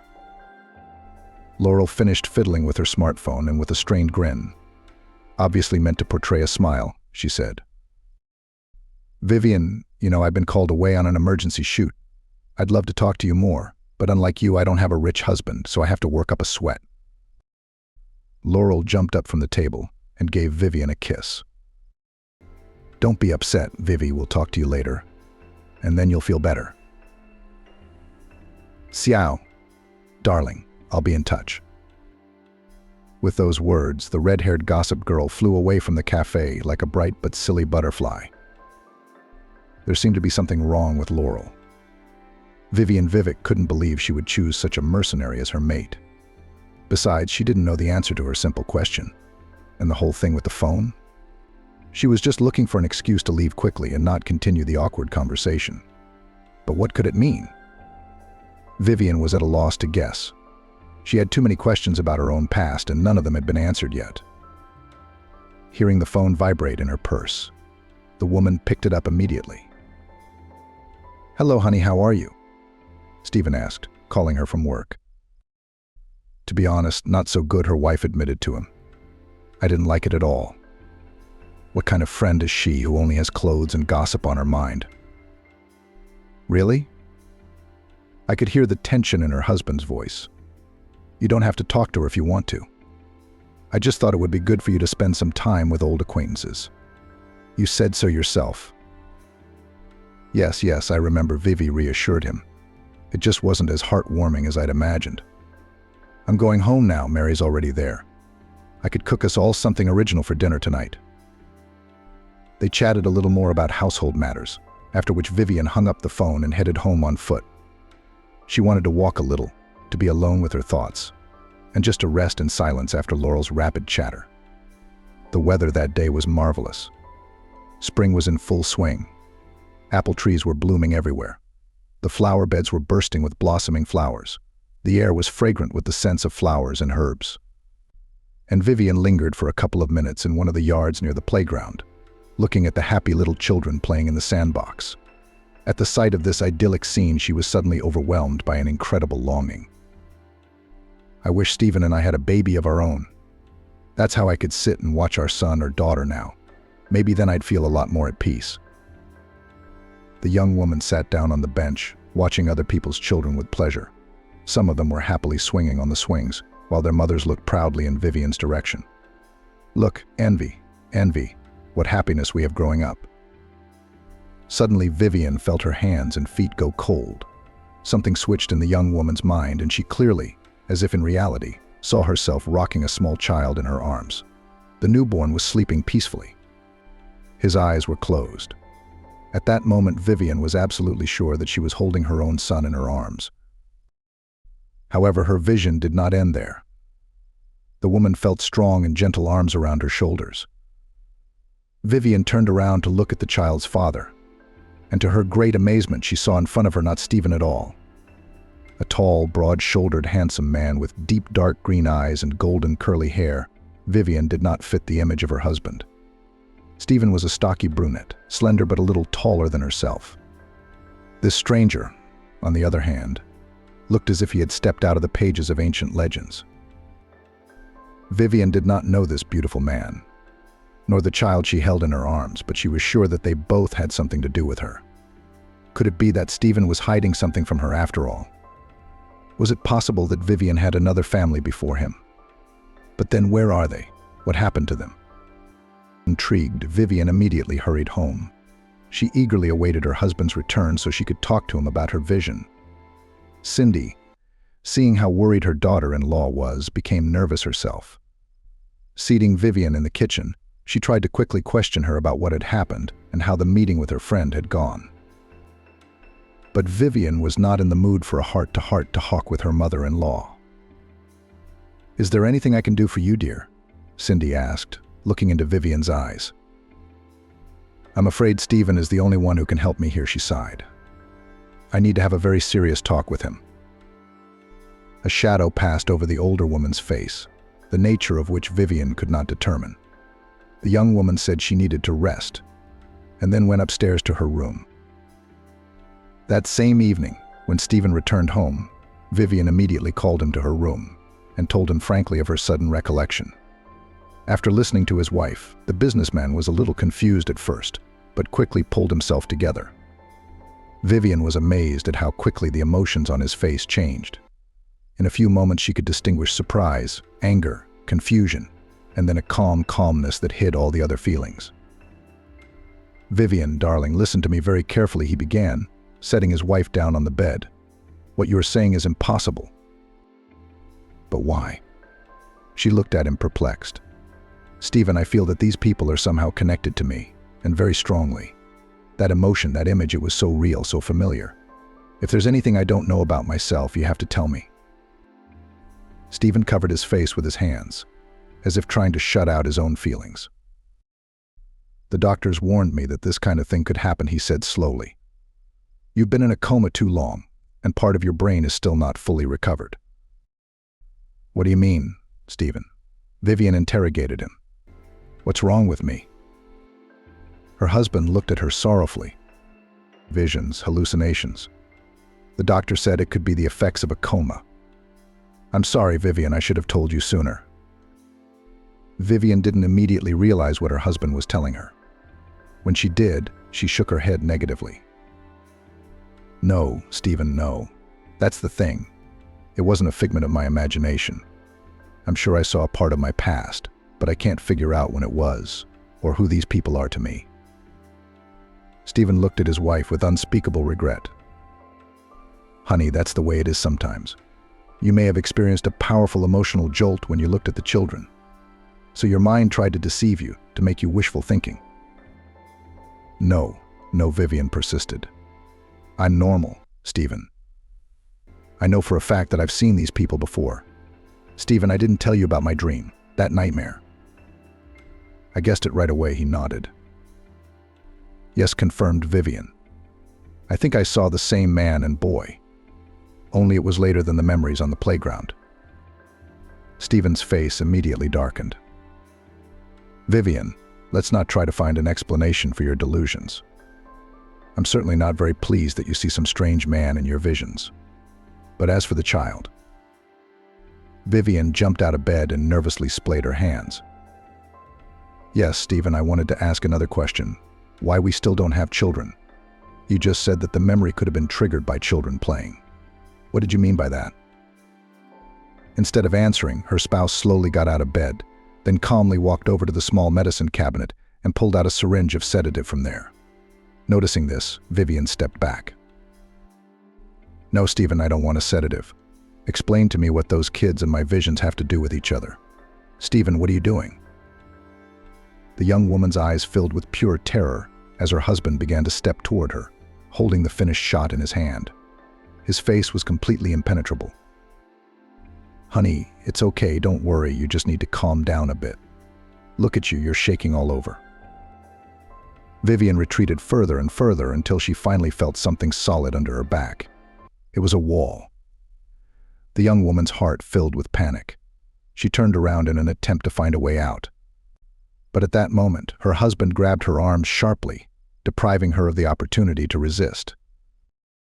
Stephen, please don't, Vivian begged. I don't want to. I'm scared. Stephen forcefully pulled his wife against him, and in one deft movement stuck a syringe with a sedative into her neck. Don't be afraid, honey, don't be afraid. It's okay, he whispered. I'll never let you go. Never. We'll always be together. Vivian's eyes immediately went blurry. The room was covered in mist in an instant. When Stephen loosened his embrace and laid her gently on the bed, the woman looked at him with a blank stare. Her body went limp, and she could no longer control it. Vin. She barely audibly stretched out in a weakening voice. There was a mute question in her eyes. Why? Honey, we don't have children because you're infertile, her husband suddenly said affectionately. I did not want to talk about it, so as not to traumatize your already fragile psyche. But now I see that we can't do without it, Vivek. I'll have to call a psychotherapist for you tomorrow. He'll prescribe you a new course of medication and you'll definitely get better.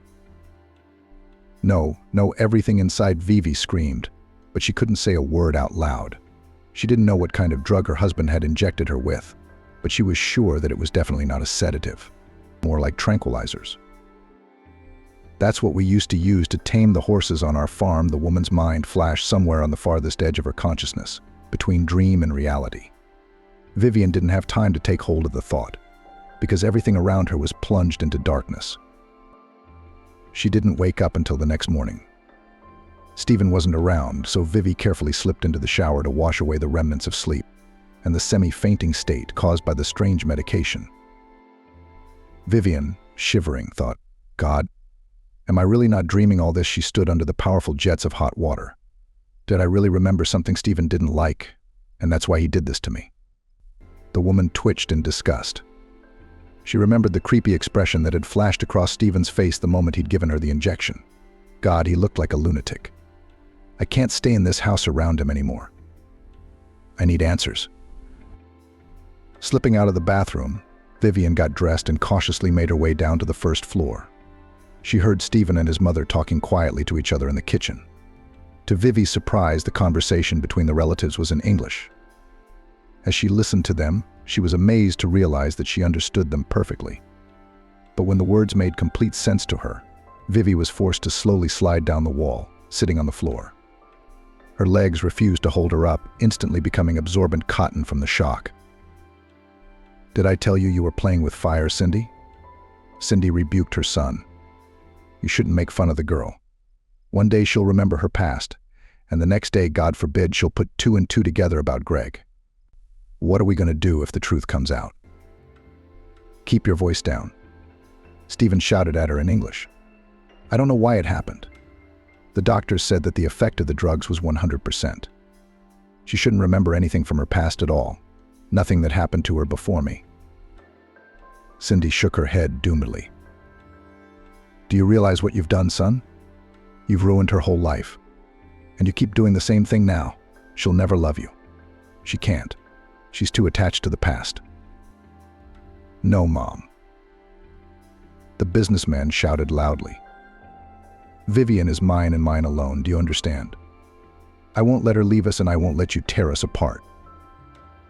"Come to your senses," Steve and Cindy pleaded with him. "If you don't stop now, it's only going to get worse," Cindy continued. "Do you really want a wife who has the memory of a fish? I mean, she's really going to go crazy like that. Is that what you want?" For a moment, there was a long pause between mother and son. Then Vivi heard Stephen dialing someone's number on his phone. He never turned off the keypad's sound, so the numbers sounded subtle every time he touched them. "What are you doing?" Cindy asked him coldly in Russian. "I'm calling Vivi's doctor," he answered calmly. "Don't you dare," his mother whispered threateningly. "I'm not going to be a part of this charade anymore. I've put up with it all this time just for your sake." "Don't worry, Mom, I'll take care of it," Stephen said confidently, and then started talking to someone Vivi couldn't hear. However, that was enough for the woman. Putting her hand over her mouth to keep from screaming in fear, she struggled to her feet and quickly ran back into her room.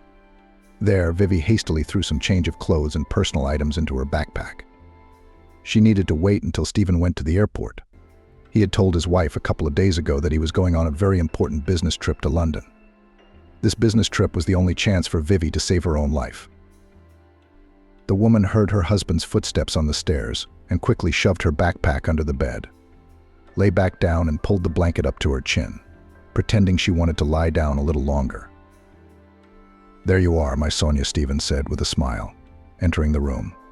"The time is almost 10. It's time to get up." The man stroked his wife's head affectionately, and she hardly smiled back. "It's just that the day ended so abruptly yesterday." Vivi pretended that she didn't remember much about the previous evening. She stretched sweetly and put her hands on her husband's shoulders. He shouldn't have suspected anything. So Vivi played her part well, even if it was through effort. "I'm leaving tonight, remember?" Stephen asked her. Vivian nodded in agreement. "Mom will look after you until the doctor comes," her husband continued. Cold, prickly goosebumps ran up and down Vivian's back. "Be good and do whatever the doctor tells you to do," Stephen said. "Okay? And I'll try to get back as soon as possible. 10 days, I think, at the most." Vivi's heart thundered in her chest. 10 days, she'd have almost 2 weeks to accomplish what she'd planned. Thank you, God. "That long?" Vivi asked aloud, desperately playing the model wife. "But I'll miss you." Instead of answering, Stephen kissed his young wife. "That's good," he said with a satisfied smile. "I like you much better like this, and forget everything we talked about yesterday. I love you with or without children." Vivi nodded and smiled radiantly at him. As soon as the businessman left the house, the woman immediately jumped out of bed and continued packing. After taking some cash from her jewelry box and taking all the jewelry, Vivian felt she was ready. Whatever her husband was up to, if he was her husband at all, she wasn't going to stay in this house another minute. Vivian would find the answers to all her questions on her own and finally find out who she was and how she had ended up in this golden prison. When the moment was right, Vivi slipped out through the emergency exit to the garage and from there slipped through the gate to the outside. As soon as the young woman crossed the threshold of the estate, everything in her soul literally sang, "Freedom." Vivian thought to herself, "There is nothing better and more precious than this." After taking the bus to the city, Vivi immediately went to one unremarkable but decent hostel, which she had time to look up information about beforehand. She needed to hide in a place where Stephen wouldn't be able to find her right away. That's why any variant with a hotel or a fancy hotel was out of the question for her. First of all, Vivian didn't have that much money to pay for a room in them. Secondly, she wanted to minimize the use of her husband Stephen's bank cards. Vivian was well aware that as soon as he discovered her absence, it would be the cards that he would check first. Once she was settled in her micro room, Vivian opened her laptop and began searching for information about herself, and then for all the psychologists in the city who used hypnosis in their work. As she thought, there wasn't much information about the Smith family on the internet, and most of it was about Stephen and his mother. True, she did find a few notes about their wedding. However, there were no details or photos from the celebration in those short notes. This is all strange, Vivian thought to herself as she looked through a sliver of a fashionable society magazine. Usually when a celebrity gets married, the journalists are there. But this was clearly not our case. Finished with her mini investigation, the young woman turned her attention to finding hypnotherapists. Soon she was lucky enough to find a private clinic where a psychology professor practicing aggressive hypnosis worked. After changing her clothes and pretending to be a really rich and wealthy lady, Vivian went to the address given on the website. The psychologist turned out to be a pleasant elderly man in his 60s. After looking at Vivian carefully, he asked, "I even set fire to that house of yours, along with your not-so-husband and your whole complex. I hoped if there wasn't even a reminder of who you once were, you'd finally think about it and choose me and our beautiful life together." Vivian was shaking all over, but she held on with all her might. "You scoundrel," she shouted at him. "I'll report you. You'll go to jail." Stephen only smiled unpleasantly. "No one will prove anything, my sweet." "How did you find me?" Vivi asked in desperation. "Have you been following me?" Smith smirked. "I figured out where you were thanks to a tiny tracking device I put in your phone. As soon as I got here, I immediately rushed over to where you wanted to sit out those few days. When I heard you'd gone to counseling, I knew anything could happen. So I came straight after you." The man made another circle around Vivi. "If you want to know where your kid is, I'll tell you he's in an orphanage. Only I don't know which one. I had my men drop your boy off with them. They didn't even tell me where, so you wouldn't be able to find him if anything went wrong."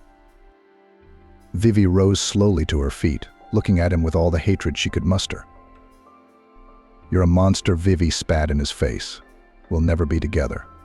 Not even if you're the last man on earth. Even if you erase my memory.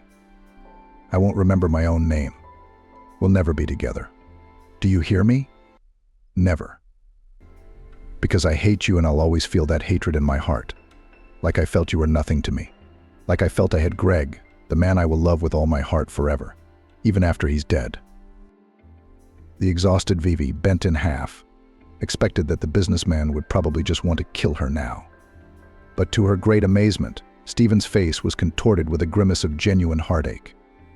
But it lasted only a moment, and then contempt flashed in his eyes again. "Fool. What a fool you are, Vivian. I gave you everything. I've given you everything, and you ungrateful hysteric, have gone into things you shouldn't have known." Stephen kicked the woman in the stomach with his foot, and Vivian instantly gasped in pain. Flashes flickered in her eyes. "You're a plant," Smith said, pulling out the barrel. "And you asked for it. If you had only listened to me, I would have spared your stupid heart. Things might be very different now." Vivian, realizing that the inevitable finale was coming for her, closed her eyes tightly and whispered softly, "Greg, my darling, I'm coming to you, my darling." And at the same second, Vivi felt a shadow fly past her. There was a rumble, but the woman felt nothing, only shrank with horror. When she opened her eyes, she saw someone big and strong hitting Stephen one after another, knocking the gun out of his hands. "You bastard, you got it." She heard a quiet voice that sounded painfully familiar. "Greg," Vivian said, not believing her ears. "Is it really you? Are you alive?" Greg knocked out the rogue businessman, then slowly turned around and rushed to his wife. In an armful of tenderly squeezed in an embrace exhausted sobs Vivi. It's all right, sweetheart. It's definitely going to be okay now. I'm alive. He's alive. She nodded toward Stephen. You didn't kill him? Greg only grinned slyly. Don't worry, the bastard will live. He's only in the cell now. I videotaped him abusing you and what he said about our farm. I think that'll be good enough for the police. Vivian gently pulled away from her husband. Greg, tell me what happened then. How did you manage to get out of the house? And Eden, did you hear what he said about our son? The giant man stroked his lover's cheek and smiled gently at her. Calm down, Vivi. At home we live in another city now. I couldn't stay here knowing you were dead, but that's what I thought at the time. Greg told Vivian that he managed to get out of the burning house in time when he found that everything around was on fire. They stunned me, the Bigfoot hombres. I saw them trying to get into the house, so I wanted to fight them back. But they were strong, the bastards. I woke up in the back room. I guess they were hoping I'd burn to death in there. What they didn't know is that we have a small exit there. I'd accidentally blocked it with gardening tools and I couldn't see it from the inside. Greg looked around to see if Stephen was all right, that is, if he had regained consciousness. Luckily, he was still unconscious. That's how I got out. I broke the glass first and then I tore up the boards to make it easier, Greg explained to his wife. His look became incredibly sad. He hugged Vivi again. She hugged him back. I buried you, Vivian, he said slowly. When the fire was put out, all I found was your bracelet and ring. I thought you were lost in the flames. Vivi looked at Greg with an inexpressible love and devotion in her eyes. No, they put me to sleep and took me away. Did you hear that? Yes, and he'll have to answer for it in court. You'll see, the man assured her, his eyes burning with righteous anger. I found my son almost immediately. I couldn't believe that they were ready to send the child to the grave innocently. Thank God, Greg said, wiping his forehead with the back of his hand. Vivi saw the first gray in his temples. She reached up and stroked his hair. You found our son, you saved the baby. These thugs are not as smart as their master expected them to be, her husband explained to her. They gave our son to the first nearest orphanage. I didn't even have to go to the neighboring region. I took him right away. He, of course, was frightened a lot, but nothing. The guy is strong. Our dad was waiting for you to come for me, he said. He believed you'd save me from bad people. Vivian did not restrain her emotions any longer and kissed her lawful wedded husband firmly. Take me to our house, please, his wife asked him. I really want to see my son and I really want to be with you in our new home. Greg smiled, and wrinkles gathered in small clumps in the corners of his eyes. Of course, my favorite. We'll call the police first. We can't leave this gentleman here like this. When the police arrived, Greg explained everything thoroughly and showed them the tape.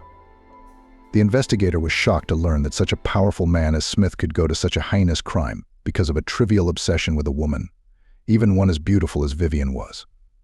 Now, Vivi's false husband faces a long prison sentence. His mother, Stacy, upon learning of what had happened, immediately left for another city. She no longer wanted to help her son in his crimes. You've made your own mess. Now you have to clean it up, she said to Stephen. Greg and Vivian returned to their new home in a neighboring town. Greg, who has lost almost everything, is not discouraged. He hopes that in time he can build a new farm for their family and start over. He still has connections with some of his former employees, so he has no doubts about success. Eden, upon learning that his mom was alive, took it as the truest of miracles, a toddler who is almost 5. Now every day puts a candle at home for the health of his mom, because he loves her very much and missed her very much all this time, while Vivian was actually in captivity at the businessman Smith. The Smith family is together again, and now truly happy. After all, they were able to pass such tests, which not every person on the birth falls. Vivian sincerely believes that only devotion and faith in her heart helped her to eventually remember her beloved husband and son, and rediscover herself.